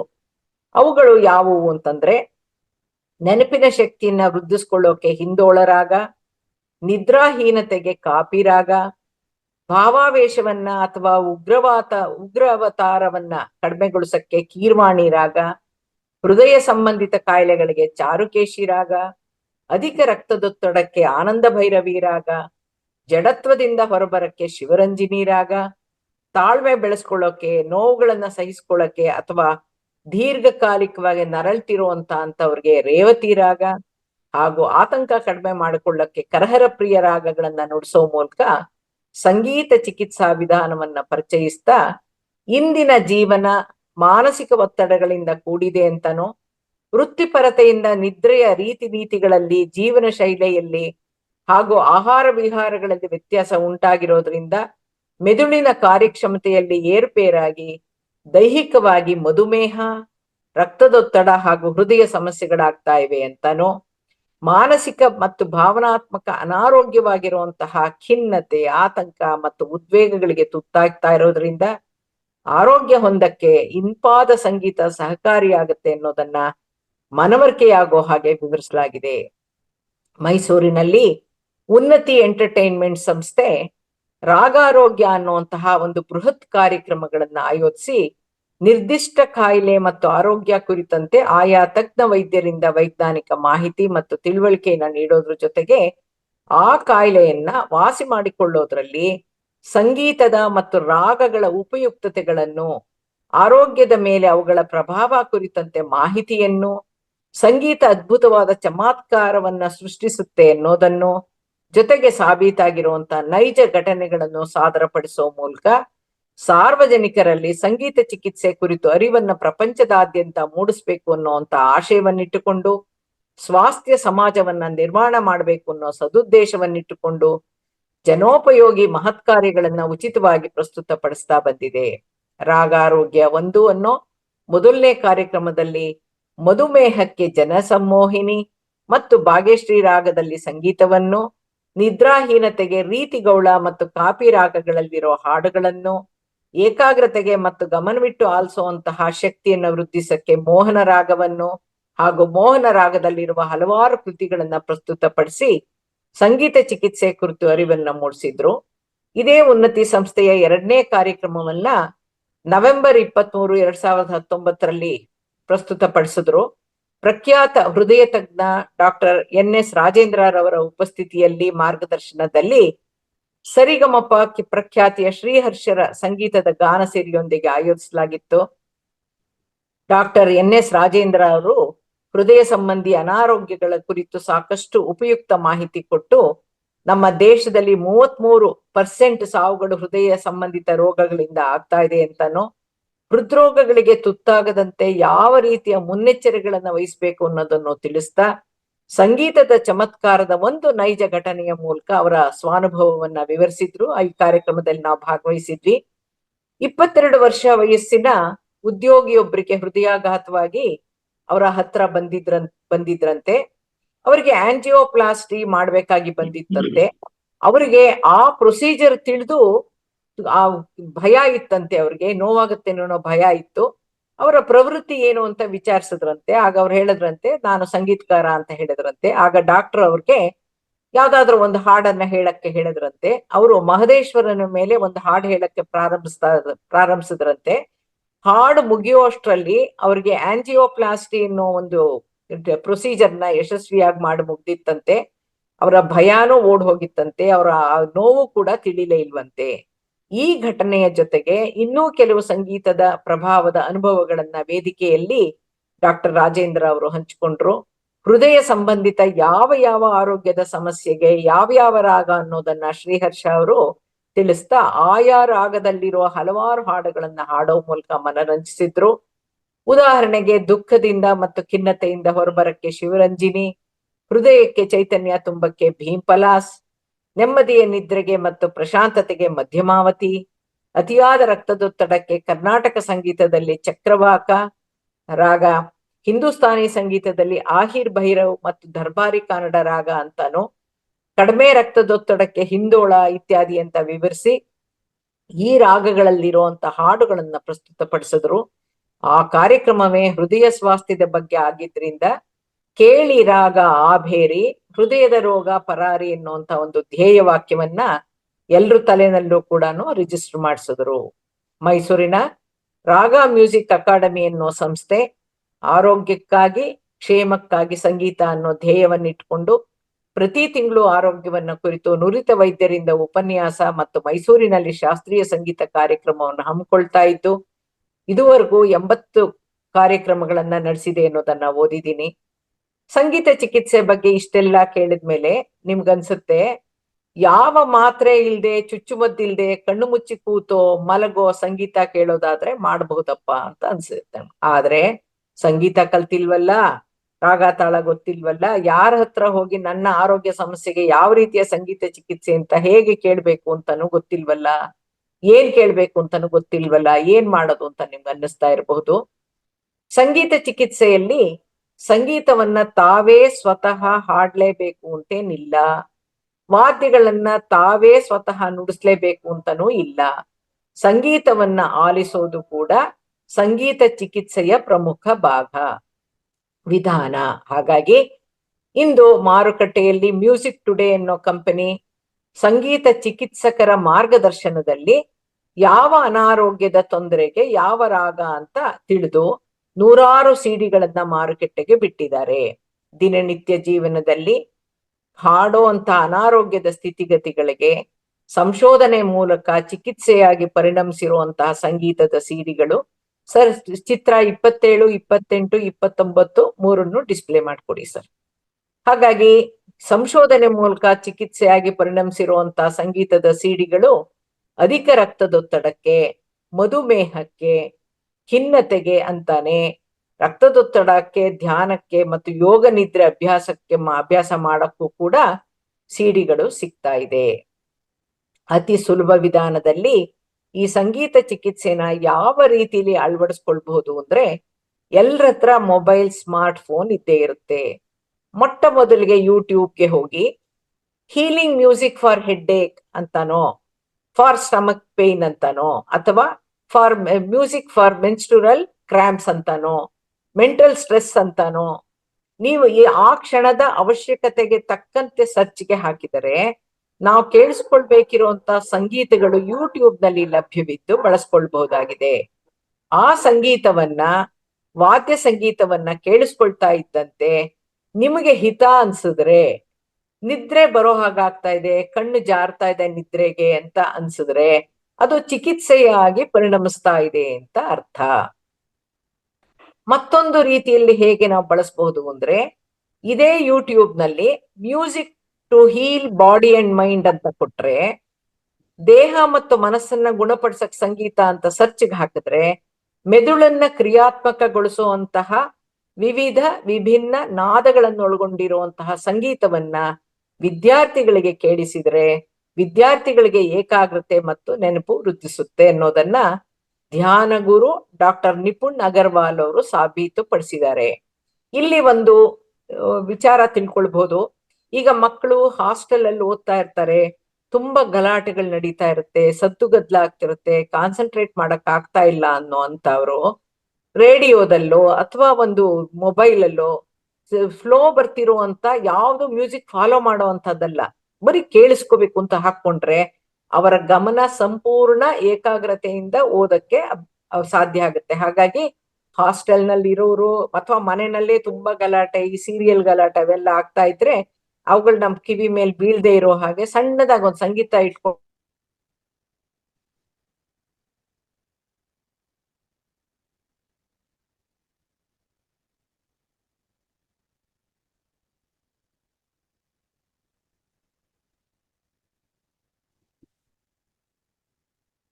ಸುಮಾರು ಮಂತ್ರ ಚಿಕಿತ್ಸೆಗಳ ಹಾಗೂ ಧ್ಯಾನಗಳ ನಾದಗಳ ವಿಡಿಯೋಗಳು ಬಳಕೆ ಅವರು ವಾಯ್ಸ್ ವಾಯ್ಸ್ ಬೇಕಾಗಿತ್ತು, ವಾಯ್ಸ್ ಬ್ರೇಕ್ ಆಗಿತ್ತು. ಹಾ ರೈಟ್, ಸರಿ ಸರ್. ಈಗ ಅದು ಅಲ್ಲದೆ ಮೊಬೈಲ್ ಅಲ್ಲಿ ಗಾನ ಅನ್ನೋ ಆಪ್ ಡೌನ್ಲೋಡ್ ಮಾಡ್ಕೊಂಡು ಅಥವಾ ಯೂಟ್ಯೂಬ್ ಮೂಲಕ ನಿಮ್ಗೆ ಅವಶ್ಯಕತೆ ಇರುವಂತಹ ರಾಗ ಯಾವುದು ಅನ್ನೋದನ್ನ ತಿಳಿದು ಸರ್ಚ್ಗೆ ಹಾಕಿ ಹಗಲಲ್ಲಾಗ್ಲಿ ಮಲಗಿರೋವಾಗ್ಲಿ ನಿದ್ರೆ ಮಾಡುವಾಗ್ಲಿ ಆ ಶಾಸ್ತ್ರೀಯ ಸಂಗೀತದ ರಾಗದಲ್ಲಿರೋ ಹಾಡುಗಳನ್ನ ಅಥವಾ ವಾದ್ಯ ಸಂಗೀತವನ್ನ 1 ಗಂಟೆ ಕಾಲ ಸುದೀರ್ಘವಾಗಿ ದಿನಕ್ಕೆ 2-3 ಬಾರಿ ಕೇಳ್ತಾ ಬಂದಾಗ ಹಲವಾರು ಆರೋಗ್ಯಕರ ಬದಲಾವಣೆಗಳನ್ನ ಗಮನಿಸಬಹುದಾಗಿದೆ. ಸಂಗೀತದ ಗಂಧವೇ ಇಲ್ಲದೆ ಇದ್ರೂ ಕೂಡ ಇಂಪಾದ ನಿಧಾನವಾಗಿ ಸ್ವರ ಸಂಚಾರವಿರುವಂತಹ ಕೊಳಲಾಗ್ಲಿ ವಯೋಲಿನ್ ಆಗ್ಲಿ ವಾದ್ಯಗಳನ್ನ ಕೇಳಿಸ್ಕೊಂಡ್ರೆ, ಶಾಸ್ತ್ರೀಯ ಸಂಗೀತಗಳನ್ನ ದಿನಕ್ಕೊಂದು ಹೊಸ ರಾಗದಂತೆ ಕೇಳ್ತಾ ಬಂದ್ರೂ ಸಾಕು, ಮಾನಸಿಕ ಪ್ರಶಾಂತತೆ, ಸಂತೋಷ ಹಾಗೂ ಆರೋಗ್ಯದಲ್ಲಿ ಮತ್ತು ಆಲೋಚನಾ ವಿಧಾನದಲ್ಲಿ ಪರಿವರ್ತನೆ ಕಂಡು ಬರುತ್ತೆ. ಅದನ್ನ ನಾವು ಈ ತರ ಹೇಳ್ಬೋದು, 1 ರಾಗ A day keeps the doctor away ಅಂತ ಅನ್ಕೋಬಹುದು. ಈಗ ಚಿತ್ರ 30. ಈಗ ಲಿಸ್ಟ್ ಆಫ್ ಏಲ್ಮೆಂಟ್ಸ್ ಅಂದ್ರೆ ನಮ್ಗೆ ಏನೇನು ತೊಂದರೆಗಳಿದ್ದು ಬರುತ್ತೋ ಆಗತ್ತೋ ಬರಬಹುದೋ ಗೊತ್ತಿಲ್ಲ, ಆ ಒಂದು ಲಿಸ್ಟ್ ಮಾಡಿದ್ದೀನಿ. 30 ಚಿತ್ರದಲ್ಲಿ ಲಿಸ್ಟ್ ಮಾಡಿದ್ದೀನಿ. ಅದ್ರ ಪ್ರಕಾರ ಯಾವ ತೊಂದರೆಗೆ ಯಾವ ರಾಗ ಅನ್ನೋದನ್ನ ಇದನ್ನ ನೀವೊಂದು ಪ್ರಿಂಟ್ ಔಟ್ ತೆಗೆದಿಟ್ಕೊಂಡ್ ಬಿಟ್ರು ಆಗತ್ತೆ. ಬರ್ಕೊಳಕ್ ಆಗಲ್ಲ ಅದು, ಅದಕ್ಕೆ ಸರ್ಗು ಹೇಳಿದೀನಿ ನಿಮ್ಗೆ ಇದ್ರಲ್ಲಿ ಗ್ರೂಪ್ ಅಲ್ಲಿ ಕಳಿಸಿ ಅಂತ. ಅದ್ರ ಮೂಲಕ ತಲೆನೋವಿಗೆ ಸೈನಟೈಟಿಸ್ಗೆ ದರ್ಬಾರಿ ಕಾನಡ, ಭೈರವ್, ಭೂಪಾಲಿ, ಬಸಂತ್ ಅನ್ನೋದು, ಅಸ್ತಮಾ ಕೂಡ ವಾಸಿ ಆಗತ್ತೆ. ಇದನ್ನ ರಾಗಗಳನ್ನ ಸುಮ್ನೆ ಓದ್ತಾ ಹೋಗೋ ಬದ್ಲಿಗೆ ಇದನ್ನೊಂದು ಕಾಪಿ ತೆಕ್ಕೊಂಡು ನೀವು ಇಟ್ಕೊಂಡು ನಿಮ್ಗೆ ಯಾವ ತೊಂದರೆ ಆದಾಗ ಯಾವ ಹಾಡನ್ನ ಕೇಳ್ಕೋಬೇಕು ಅಂತ ಇಂಟರ್ನೆಟ್ ಅಲ್ಲೂ ಕೇಳ್ಕೋಬಹುದು, ಮೊಬೈಲ್ ಅಲ್ಲೂ ಮಾಡ್ಕೊಳಕ್ಕೆ ಸಾಧ್ಯ ಆಗುತ್ತೆ. ಹಾಗೆ ಕೆಮ್ಮಿಗೆ, ಗಂಟಲಿನ ಧ್ವನಿಪಟ್ಗೆ ತೊಂದರೆಗೆ, ಸಂಧಿವಾತಕ್ಕೆ, ರುಮಟೈಡ್ ಆರ್ಥ್ರೈಟಿಸ್ಗೆ, ಸ್ಪಾಂಡಿಲೈಟಿಸ್ಗೆ, ಬೆನ್ನು ನೋವಿಗೆ, ಜ್ವರಕ್ಕೆ, ಕಫ ಕಡಿಮೆ ಆಗಕ್ಕೆ, ಪಿತ್ತ ಕಡಿಮೆ ಆಗಕ್ಕೆ, ವಾತ ವಾಯು ನೋವು ಕಡಿಮೆ ಆಗಕ್ಕೆ, ಕೋಮಾಯಿಂದ ಹೊರತರಕ್ಕೆ, ಸುಲಭ ಪಚನಕ್ಕೆ, ಡೈಜೆಷನ್ಗೆ, ಅಜೀರ್ಣ, ಹೈಪರ್ ಅಸಿಡಿಟಿಗೆ, ಹೊಟ್ಟೆ ನೋವಿಗೆ, ಕರುಳಿನ ವಿಕೋಪಕ್ಕೆ, ಮಲಬದ್ಧತೆಗೆ, ಮೂಲವ್ಯಾಧಿಗೆ, ಅತಿಸಾರಕ್ಕೆ, ಕೋಪ ಉಪಶಮನಕ್ಕೆ, ಸಂತೋಷಕ್ಕೆ, ಖಿನ್ನತೆಗೆ, ಮಾನಸಿಕ ಒತ್ತಡ ನಿವಾರಣೆಗೆ, ಉದ್ವೇಗ ಅಥವಾ ಹೈಪರ್ ಟೆನ್ಷನ್ಗೆ, ಆತಂಕ ಕಡಿಮೆ ಆಗಕ್ಕೆ, ಮಕ್ಕಳ ಪರೀಕ್ಷೆ ಟೈಮ್ ನಲ್ಲಿ ಗಾಬರಿ ಪಟ್ಕೊಂಡಿರ್ತಾರೆ, ಆತಂಕ ಪಟ್ಕೊಂಡಿರ್ತಾರೆ, ಅಂತ ಟೈಮ್ ನಲ್ಲಿ ಅವ್ರ ಮನೆಯಲ್ಲಿ ಎಕ್ಸಾಮ್ಗೆ ಹೋಗಕ್ಕೆ ರೆಡಿ ಆಗ್ತಾ ಇದ್ರು ಕೂಡ ಈ ಕರಹರ ಪ್ರಿಯ ರಾಗನ ನೀವು ಮೊಬೈಲ್ ನಲ್ಲಿ ಹಾಕಿ ಇಟ್ಬಿಟ್ಟಿದ್ರೆ ಅವನಿಗೆ ಆತಂಕ ಕಡಿಮೆ ಆಗಿ ಹೋಗುತ್ತೆ. ಆತ್ಮಸ್ಥೈರ್ಯಕ್ಕೆ, ಉತ್ತಮ ನೆನಪಿನ ಶಕ್ತಿಗೆ, ನಿದ್ರಾಹೀನತೆಗೆ, ಸಕ್ಕರೆ ಕಾಯಿಲೆಗೆ, ಹೃದಯ ತೊಂದರೆಗೆ, ಅತಿಯಾದ ರಕ್ತದೊತ್ತಡಕ್ಕೆ, ಕಡಿಮೆ ರಕ್ತದೊತ್ತಡಕ್ಕೆ, ಪಾರ್ಶ್ವವಾಯುಗೆ, ನರ ದೌರ್ಬಲ್ಯಕ್ಕೆ, ಮಾನಸಿಕ ಅಸ್ವಸ್ಥತೆಗೆ, ಜಡತ್ವ ನಿವಾರಣೆಗೆ, ಶಸ್ತ್ರಚಿಕಿತ್ಸೆ ನಂತರ ಬರುವಂತಹ ನೋವಿಗೆ, ಶಕ್ತಿ ಜಾಸ್ತಿ ಮಾಡ್ಕೊಳಕ್ಕೆ, ಮನೆಯನ್ನ ನಕಾರಾತ್ಮಕ ತರಗಳಿಂದ ಶುದ್ಧೀಕರಿಸಕ್ಕೂ ಕೂಡ ರಾಗಗಳನ್ನ ಪ್ಲೇ ಮಾಡ್ಬೋದು. ಯಾವ ಕಾಯಿಲೆಗೆ ಯಾವ ತೊಂದರೆಗೆ ಯಾವ ರಾಗವನ್ನ ಚಿಕಿತ್ಸೆಯಾಗಿ ಬಳಸಬಹುದು ಅನ್ನೋ ಪಟ್ಟಿಯನ್ನ ನಾನು ಡಾಕ್ಟರ್ ರಂಗನಾಥ್ ಸರ್ಗೆ ರಿಕ್ವೆಸ್ಟ್ ಮಾಡ್ತಾ ಇದ್ದೀನಿ. ಇಲ್ಲೂ ಡಿಸ್ಪ್ಲೇ ಮಾಡಿದೀವಿ, ನಿಮ್ಮ ಗ್ರೂಪ್ ನಲ್ಲೂ ಹಾಕಕ್ಕೆ ಕೇಳ್ಕೊಳ್ತಾ ಇದ್ದೀನಿ. ಯಾಕೆಂದ್ರೆ ಈ ಪಟ್ಟಿ ದೊಡ್ಡದಿದ್ದು ಈ ಕ್ಷಣದಲ್ಲಿ ಬರ್ಕೊಳ್ಳೋಕ್ಕೂ ಆಗಲ್ಲ, ನೆನಪಿನಲ್ಲಿ ಇಟ್ಕೊಳ್ಳೋಕ್ಕೂ ಆಗಲ್ಲ, ಸಂದರ್ಭ ಬಂದಾಗ ಬಳಸೋಕೆ ಅನುಕೂಲವಾಗುತ್ತೆ. ಈ ಚಿಕಿತ್ಸಾ ವಿಧಾನದ ಗುಣದ ಅರಿವು ಜನರಲ್ಲಿ ಉಂಟಾಗ್ಲಿ ಅಂತ, ಜನರಲ್ಲಿ ಕಾಯಿಲೆಗಳಿಗೆ ಚಿಕಿತ್ಸಾ ಮಾರ್ಗವಾಗಿ ಸಂಗೀತವನ್ನು ಬಳಸಬಹುದಾಗಿದೆ ಅನ್ನೋದನ್ನು ನೆನಪಿಸೋ ಸಲುವಾಗಿ, ಅರಿವು ಮೂಡಿಸೋ ಸಲುವಾಗಿ ಪ್ರತಿ ವರ್ಷ ಮಾರ್ಚ್ 1ನೇ ತಾರೀಕಿನಂದು ವಿಶ್ವದಾದ್ಯಂತ ವಿಶ್ವ ಸಂಗೀತ ಚಿಕಿತ್ಸೆಯ ದಿನವಾಗಿ ಆಚರಿಸಲಾಗ್ತಾ ಇದೆ. 31 ಸರ್ ಚಿತ್ರ. ದೊಡ್ಡ ದೊಡ್ಡ ಪಟ್ಟಣಗಳಲ್ಲಿ ಶಬ್ದ ಚಿಕಿತ್ಸಾ ಕೇಂದ್ರಗಳು ಕೂಡ ಕಾರ್ಯನಿರ್ವಹಿಸ್ತಾ ಇದೆ. ವಿಶ್ವ ಸಂಗೀತ ಚಿಕಿತ್ಸೆ ದಿನ ಅಂತ ಈ ಒಂದು ಎಂಬ್ಲಮ್ ಹಾಕಿ ವರ್ಲ್ಡ್ ಮ್ಯೂಸಿಕ್ ಥೆರಪಿ ಡೇ ಅಂತ ಪ್ರತಿ ಮಾರ್ಚ್ 1ನೇ ತಾರೀಕನ್ನ ಬಳಸ್ತಾ ಇದ್ದಾರೆ. Thank you sir. ದೊಡ್ಡ ದೊಡ್ಡ ಪಟ್ಟಣಗಳಲ್ಲಿ ಶಬ್ದ ಚಿಕಿತ್ಸಾ ಕೇಂದ್ರಗಳು ಕೂಡ ಕಾರ್ಯನಿರ್ವಹಿಸ್ತಾ ಇದೆ. ಈ ಸೌಂಡ್ ಥೆರಪಿ ಅನ್ನೋದನ್ನ ಇವರು ಕೂಡ ಮಾಡ್ತಾ ಇದ್ದಾರೆ. ಅದನ್ನ ಒಂದ್ ಸೆಕೆಂಡ್.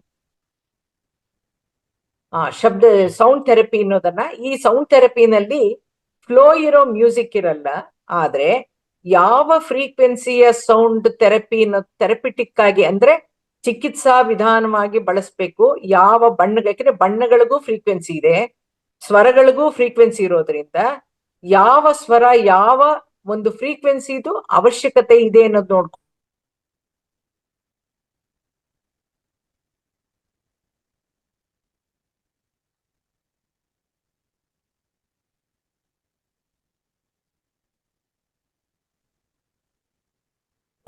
ಈ ರೀತಿ ಹೀಗೆ ಸುತ್ತಿಸ್ತಾ ಇರ್ತಾರೆ. ಅದು ತುಂಬಾ ಹೊತ್ತಿನವರೆಗೂ ಸೌಂಡ್ ಅನ್ನ ಬರ್ತಾ ಇರುತ್ತೆ. ಸೊ ಆ ಶಬ್ದದಿಂದ ಉತ್ಪತ್ತಿಯಾದ ಫ್ರೀಕ್ವೆನ್ಸಿಗಳು ಮಾನವನ ದೇಹದಲ್ಲಿರುವಂತಹ ಪ್ರತಿ ಚಕ್ರದ, ಪ್ರತಿ ಬಣ್ಣದ, ಪ್ರತಿ ಎನರ್ಜಿ ಲೆವೆಲ್ಸ್ ನಗೆ ಹೊಂದಾಣಿಕೆ ಆಗೋ ತರ ಬಳಸಿ ಅದು ಕೂಡ ಚಿಕಿತ್ಸಾ ವಿಧಾನಗಳಾಗಿದೆ. ಹಾಗಾಗಿ ಸಂಗೀತದ ಯಾವ ಗಂಧ ಗಾಳಿ ಇಲ್ಲದೆ ಇದ್ರೂ ಕೂಡ ಇಂಪಾದ ಸಂಗೀತವನ್ನ ಕೇಳ್ತಾ ಇದ್ರು ಸಾಕು, ಮನಸ್ಸು ಉಲ್ಲಸಿತವಾಗಿರಕ್ಕೆ ಮತ್ತು ದೇಹ ಆರೋಗ್ಯದಿಂದಿರಕ್ಕೆ ಸಾಧ್ಯವಾಗತ್ತೆ ಅನ್ನೋ ಮನವರಿಕೆ ಇದ್ರೆ ಸಾಕು. ಸಂಗೀತವನ್ನ ಕಣ್ಮುಚ್ಚಿ ಆಲಿಸತೊಡಗಿದ್ರೂ ಸಾಕು, ಸಂಗೀತ ಅದರ ಕೆಲಸವನ್ನ ನಿರ್ವಂಚನೆಯಿಂದ ಮಾಡುತ್ತೆ. ಸಂಗೀತ ಚಿಕಿತ್ಸೆಯ ಒಂದು ವಿಶೇಷ ಏನು ಅಂತಂದ್ರೆ, ವಯಸ್ಸಾಗಿ ಹಾಸಿಗೆ ಹಿಡಿದಿರುವಂತಹ ರೋಗಿಗಳಿಗೂ ಪ್ರಾಣ ಹೋಗ್ತಾ ಇರುವಂತಹ ಸಮಯದಲ್ಲೂ ಕಿವಿ ಕೇಳಿಸ್ದೇ ಇರೋರ್ಗೂ ಕೇಳಿಸ್ಕೊಳ್ಳೇಬೇಕು ಅಂತ ಇಲ್ಲ ಅನ್ನೋದನ್ನ ಈ ಒಂದು ಎಕ್ಸ್ಪೆರಿಮೆಂಟಲ್ ಗೊತ್ತಾಗಿದೆ. ಕಿವಿ ಕೇಳಿಸ್ದೇ ಇರೋರ್ಗೂ ಕೂಡ, ಅರೆ ಪ್ರಜ್ಞಾವಸ್ಥೆಯಲ್ಲಿರೋರ್ಗುನು, ಕೋಮಾದಲ್ಲಿರೋರ್ಗೂ, ಪಾರ್ಶ್ವವಾಯುವಿಂದ ಬಳಲ್ತಾ ಇರೋರ್ಗೂ, ಮರೆಗುಳಿತನದಲ್ಲಿ ನರಳ್ತಾ ಇರೋರ್ಗೂ ಕೂಡ, ಜೊತೆಗೆ NICU ನಲ್ಲಿ ಅಕಾಲಿಕವಾಗಿ ಜನಿಸಿದ ನವಜಾತ ಶಿಶುವಿಗೂ ಸಂಗೀತ ಚಿಕಿತ್ಸೆಯನ್ನ ನೀಡಬಹುದು. ಅವರಿಗೆ ಅರಿವಿಲ್ಲದೆ ಇದ್ರು, ಇಂದ್ರಿಯಗಳು ಸುಸ್ಥಿತಿಯಲ್ಲಿ ಇಲ್ಲದೆ ಇದ್ರು, ಸಂಗೀತದಲ್ಲಿರೋ ಸಪ್ತಸ್ವರಗಳಲ್ಲಿ ಅಡಗಿರುವಂತಹ ಬಣ್ಣಗಳು, ಶಬ್ದ ತರಂಗಗಳು, ಈ ಶಬ್ದ ತರಂಗಗಳ ವಿಭಿನ್ನ ಕಂಪನಗಳು ಮಾನವನ ದೇಹದೊಂದಿಗಿರುವಂತಹ ಸೂಕ್ಷ್ಮ ರೂಪದಲ್ಲಿರೋ ಸಪ್ತ ಚಕ್ರಗಳ ಸಹಜ ಬಣ್ಣಗಳೊಂದಿಗೆ, ಮೆದುಳಿನ ಜೈವಿಕ ವಿದ್ಯುತ್ ತರಂಗಗಳ ಜೊತೆ ಸ್ಪಂದಿಸಿ ನರಮಂಡಲವನ್ನ ಪ್ರಚೋದಿಸಿ ಮಾನವನಿಗೆ ಆರೋಗ್ಯವನ್ನ ಕೊಡೋಕೆ ಸಾಧ್ಯ ಅಂತಂದ್ಮೇಲೆ, ನಾವೂ ಸಹ ಮೊಟ್ಟ ಮೊದಲಿಗೆ ಇಂಪಾದ ಸಂಗೀತವನ್ನ ಆಲ್ಸೋ ಪ್ರಯತ್ನ ಪಡಬಹುದು, ರಾಕ್ ಸಂಗೀತವನ್ನಲ್ಲ. ನಮ್ಮ ಜೀವನದಲ್ಲಿ ಸುಶ್ರಾವ್ಯವಾದ ಸಂಗೀತ ಅಳವಡಿಸ್ಕೊಂಡ್ರೂ ಸಾಕು ವೀಕ್ಷಕರೇ. ನಾವೆಲ್ಲ ಆರೋಗ್ಯ ಅಂತಂದ್ರೆ ಕುತ್ತಿಗೆಯಿಂದ ಕೆಳಭಾಗದಲ್ಲಿ ಯಾವ ರೀತಿಯ ಹಿಂಸೆ, ನೋವು, ತೊಂದರೆ ಇರಬಾರ್ದು ಅಂತ ಅನ್ಕೋತೀವಿ. ಆದ್ರೆ ಇಡೀ ದೇಹವನ್ನ ಪ್ರಮುಖವಾಗಿ ನಿಯಂತ್ರಿಸೋದು ನಮ್ಮ ಮೆದುಳು ಮತ್ತು ನಮ್ಮ ಮೆದುಳಿಂದ ಹೊರಟಿರುವ ನರಮಂಡಲ, ನಮ್ಮನ್ನ ಜೀವಂತವಾಗಿಡೋದು ನಮ್ಮ ಹೃದಯ ಮತ್ತು ನಮ್ಮಲ್ಲಿ ನಡೆಯುವಂತ ಉಸಿರಾಟ. ನಮ್ಮ ಎಲ್ಲಾ ಅಂಗಾಂಗಗಳನ್ನ ನಿಯಂತ್ರಿಸೋದು 7 ದುಗ್ಧ ಗ್ರಂಥಿಗಳು, ನರಮಂಡಲ. ಇದುವರೆಗೂ ಸಂಗೀತ ಹೇಗೆ ಮಾನವನ ಸೂಕ್ಷ್ಮ ಶರೀರಗಳಲ್ಲಿ ಒಂದಾದ ಮನಸ್ಸಿನ ಮೇಲೆ, ಸೂಕ್ಷ್ಮ ಶಕ್ತಿ ಕೇಂದ್ರಗಳ ಮೇಲೆ, 7 ಚಕ್ರಗಳ ಮೇಲೆ, ಮೆದುಳಿನ ಕಂಪನಗಳ ಮೇಲೆ ಪ್ರಭಾವ ಬೀರುತ್ತೆ ಅಂತ ನೋಡಿದ್ವಿ. ಈ ಶಕ್ತಿ ಕೇಂದ್ರಗಳನ್ನೆಲ್ಲ ಭಗವಂತ ಇಟ್ಟಿರೋದು ಕೂಡ ಮೆದುಳಿನ ಮತ್ತು ಬೆನ್ನು ಹುರಿಯಲ್ಲಾದ್ರಿಂದ ನಮ್ಮ ಪ್ರಯತ್ನ ಮೊದಲಿಗೆ ಸಂಗೀತದಲ್ಲಿ ತೊಡಗಿಸ್ಕೊಂಡ್ರೆ ಸಾಕು, ಮಿಕ್ಕಿದ್ದನ್ನ ಪ್ರಕೃತಿ ನೋಡ್ಕೊಳ್ಳುತ್ತೆ. ಈ ವಿಚಾರಗಳೆಲ್ಲ ನಿಮ್ಗೆ ಹೊಸದು ಅನ್ಸಿದ್ರು ಕೂಡ ತಿಳುವಳಿಕೆ, ಜ್ಞಾನ ಮತ್ತು ಅನುಭವ ಅನ್ನೋದು ಬಹಳ ಪುರಾತನವಾದದ್ದು. ಇವತ್ತಿನಿಂದಲೇ ಒಳ್ಳೆಯ ಮಾಧುರ್ಯದಿಂದ ಕೂಡಿರೋ ಇಂಪಾಗಿರೋ ಹಾಡುಗಳನ್ನ, ಸಂಗೀತಗಳನ್ನ ಕೇಳ್ತೀರಾ ತಾನೆ. ಪಿರಮಿಡ್ ಸಂಸ್ಥೆ ಆಯೋಜಿಸೋ ಅಂತ ನಾದ ಧ್ಯಾನ ಯಜ್ಞ, ಸಂಗೀತ ಧ್ಯಾನ ಯಜ್ಞಗಳಲ್ಲಿ ಭಾಗವಹಿಸಿ ನಿಜವಾದ ಧ್ಯಾನ ಅಂದ್ರೆ 3 ಗಂಟೆ ಮಾಡಿ 2 ಗಂಟೆ ಮಾಡಿ ಅಂತ ನಾವ್ ಏನ್ ಹೇಳ್ತೀವೋ ತಕ್ಷಣ ರಿಯಾಕ್ಟ್ ಹೇಗ್ ಮಾಡ್ತಾರೆ ಅಂದ್ರೆ, ನಿಮ್ಗೆ ಎಷ್ಟು ವರ್ಷ ಅಂದ್ರೆ 50 ವರ್ಷ, ಹಾಗಾದ್ರೆ 50 ನಿಮಿಷ ಮಾಡಿ 50 ನಿಮಿಷನ ಅಂತಾರೆ. ನಾವು ಈ ಗಂಟೆಗಟ್ಟಲೆ ಧ್ಯಾನ ಮಾಡೋದನ್ನ ಹೇಗೆ ಪ್ರಾಕ್ಟೀಸ್ ಮಾಡ್ಬೇಕು ಅಂದ್ರೆ, ಪಿರಮಿಡ್ ಆಧ್ಯಾತ್ಮಿಕ ಸಂಸ್ಥೆಗಳು ಆಯೋಜಿಸೋ ಅಂತಹ ಅಖಂಡ ಧ್ಯಾನಗಳಲ್ಲಿ, ನಾವು ಮಂಡಲ ಧ್ಯಾನಗಳಲ್ಲಿ ಪ್ರತಿದಿನಾನು ಡಿಸಿಪ್ಲಿನ್ಡ್ ಆಗಿ ನಾದ ಧ್ಯಾನ ಯಜ್ಞದಲ್ಲಿ, ಸಂಗೀತ ಧ್ಯಾನ ಯಜ್ಞಗಳಲ್ಲಿ ಭಾಗವಹಿಸಿದ್ರೆ ಆ 3 ಗಂಟೆ ಅನ್ನೋದನ್ನ ತೊಂದರೆ ಇಲ್ದೇನೆ ಆರಾಮವಾಗಿ ನಾವು ಹೇಗೆ ಧ್ಯಾನ ಮಾಡ್ಬೋದು ಅನ್ನೋ ಅನುಭವ ಪಡೆಯೋಕ್ಕೋಸ್ಕರನಾರು ನೀವು ಇದರಲ್ಲಿ ಭಾಗವಹಿಸ್ಬೇಕು. ಮಾತ್ ಕಡಿಮೆ ಮಾಡಿ ಕಣ್ಮುಚ್ಚಿ ಇಂಪಾದ ಸಂಗೀತ ಕೇಳಿಸ್ಕೊಂಡು ಆನಂದಿಸಿ ಅದರ ರುಚಿನ ತಿಳ್ಕೊಳ್ಳಿ, ಆರೋಗ್ಯ ಪಡ್ಕೊಳ್ಳಿ. ಆಮೇಲೆ ಸಂಗೀತವೂ ಕೂಡ ನಿಮ್ಮ ಜೀವನದ ಅವಿಭಾಜ್ಯ ಅಂಗವಾಗಿಬಿಡುತ್ತೆ. ಇಂದಿನ ಸಂಗೀತ ಮತ್ತು ಆರೋಗ್ಯ ಕುರಿತು ನಾನು ನನ್ನ ಕುತೂಹಲದಿಂದ, ಆಸಕ್ತಿಯಿಂದ ಸಂಗ್ರಹಿಸಿದ, ಕ್ರೋಢೀಕರಿಸಿದ ಮಾಹಿತಿಯನ್ನ ನಿಮ್ಮೆಲ್ಲರೊಂದಿಗೆ ಹಂಚಿಕೊಳ್ಳೋಕೆ ಅವಕಾಶ ಮಾಡಿಕೊಟ್ಟಂತ ಡಾಕ್ಟರ್ ರಂಗನಾಥ್ ಸರ್ಗೆ ಧನ್ಯವಾದಗಳನ್ನ ಅರ್ಪಿಸ್ತಾ ನನ್ನ ಮಾತುಗಳನ್ನ ಮುಗಿಸ್ತಾ ಇದ್ದೀನಿ. Thank you, thank you, thank you.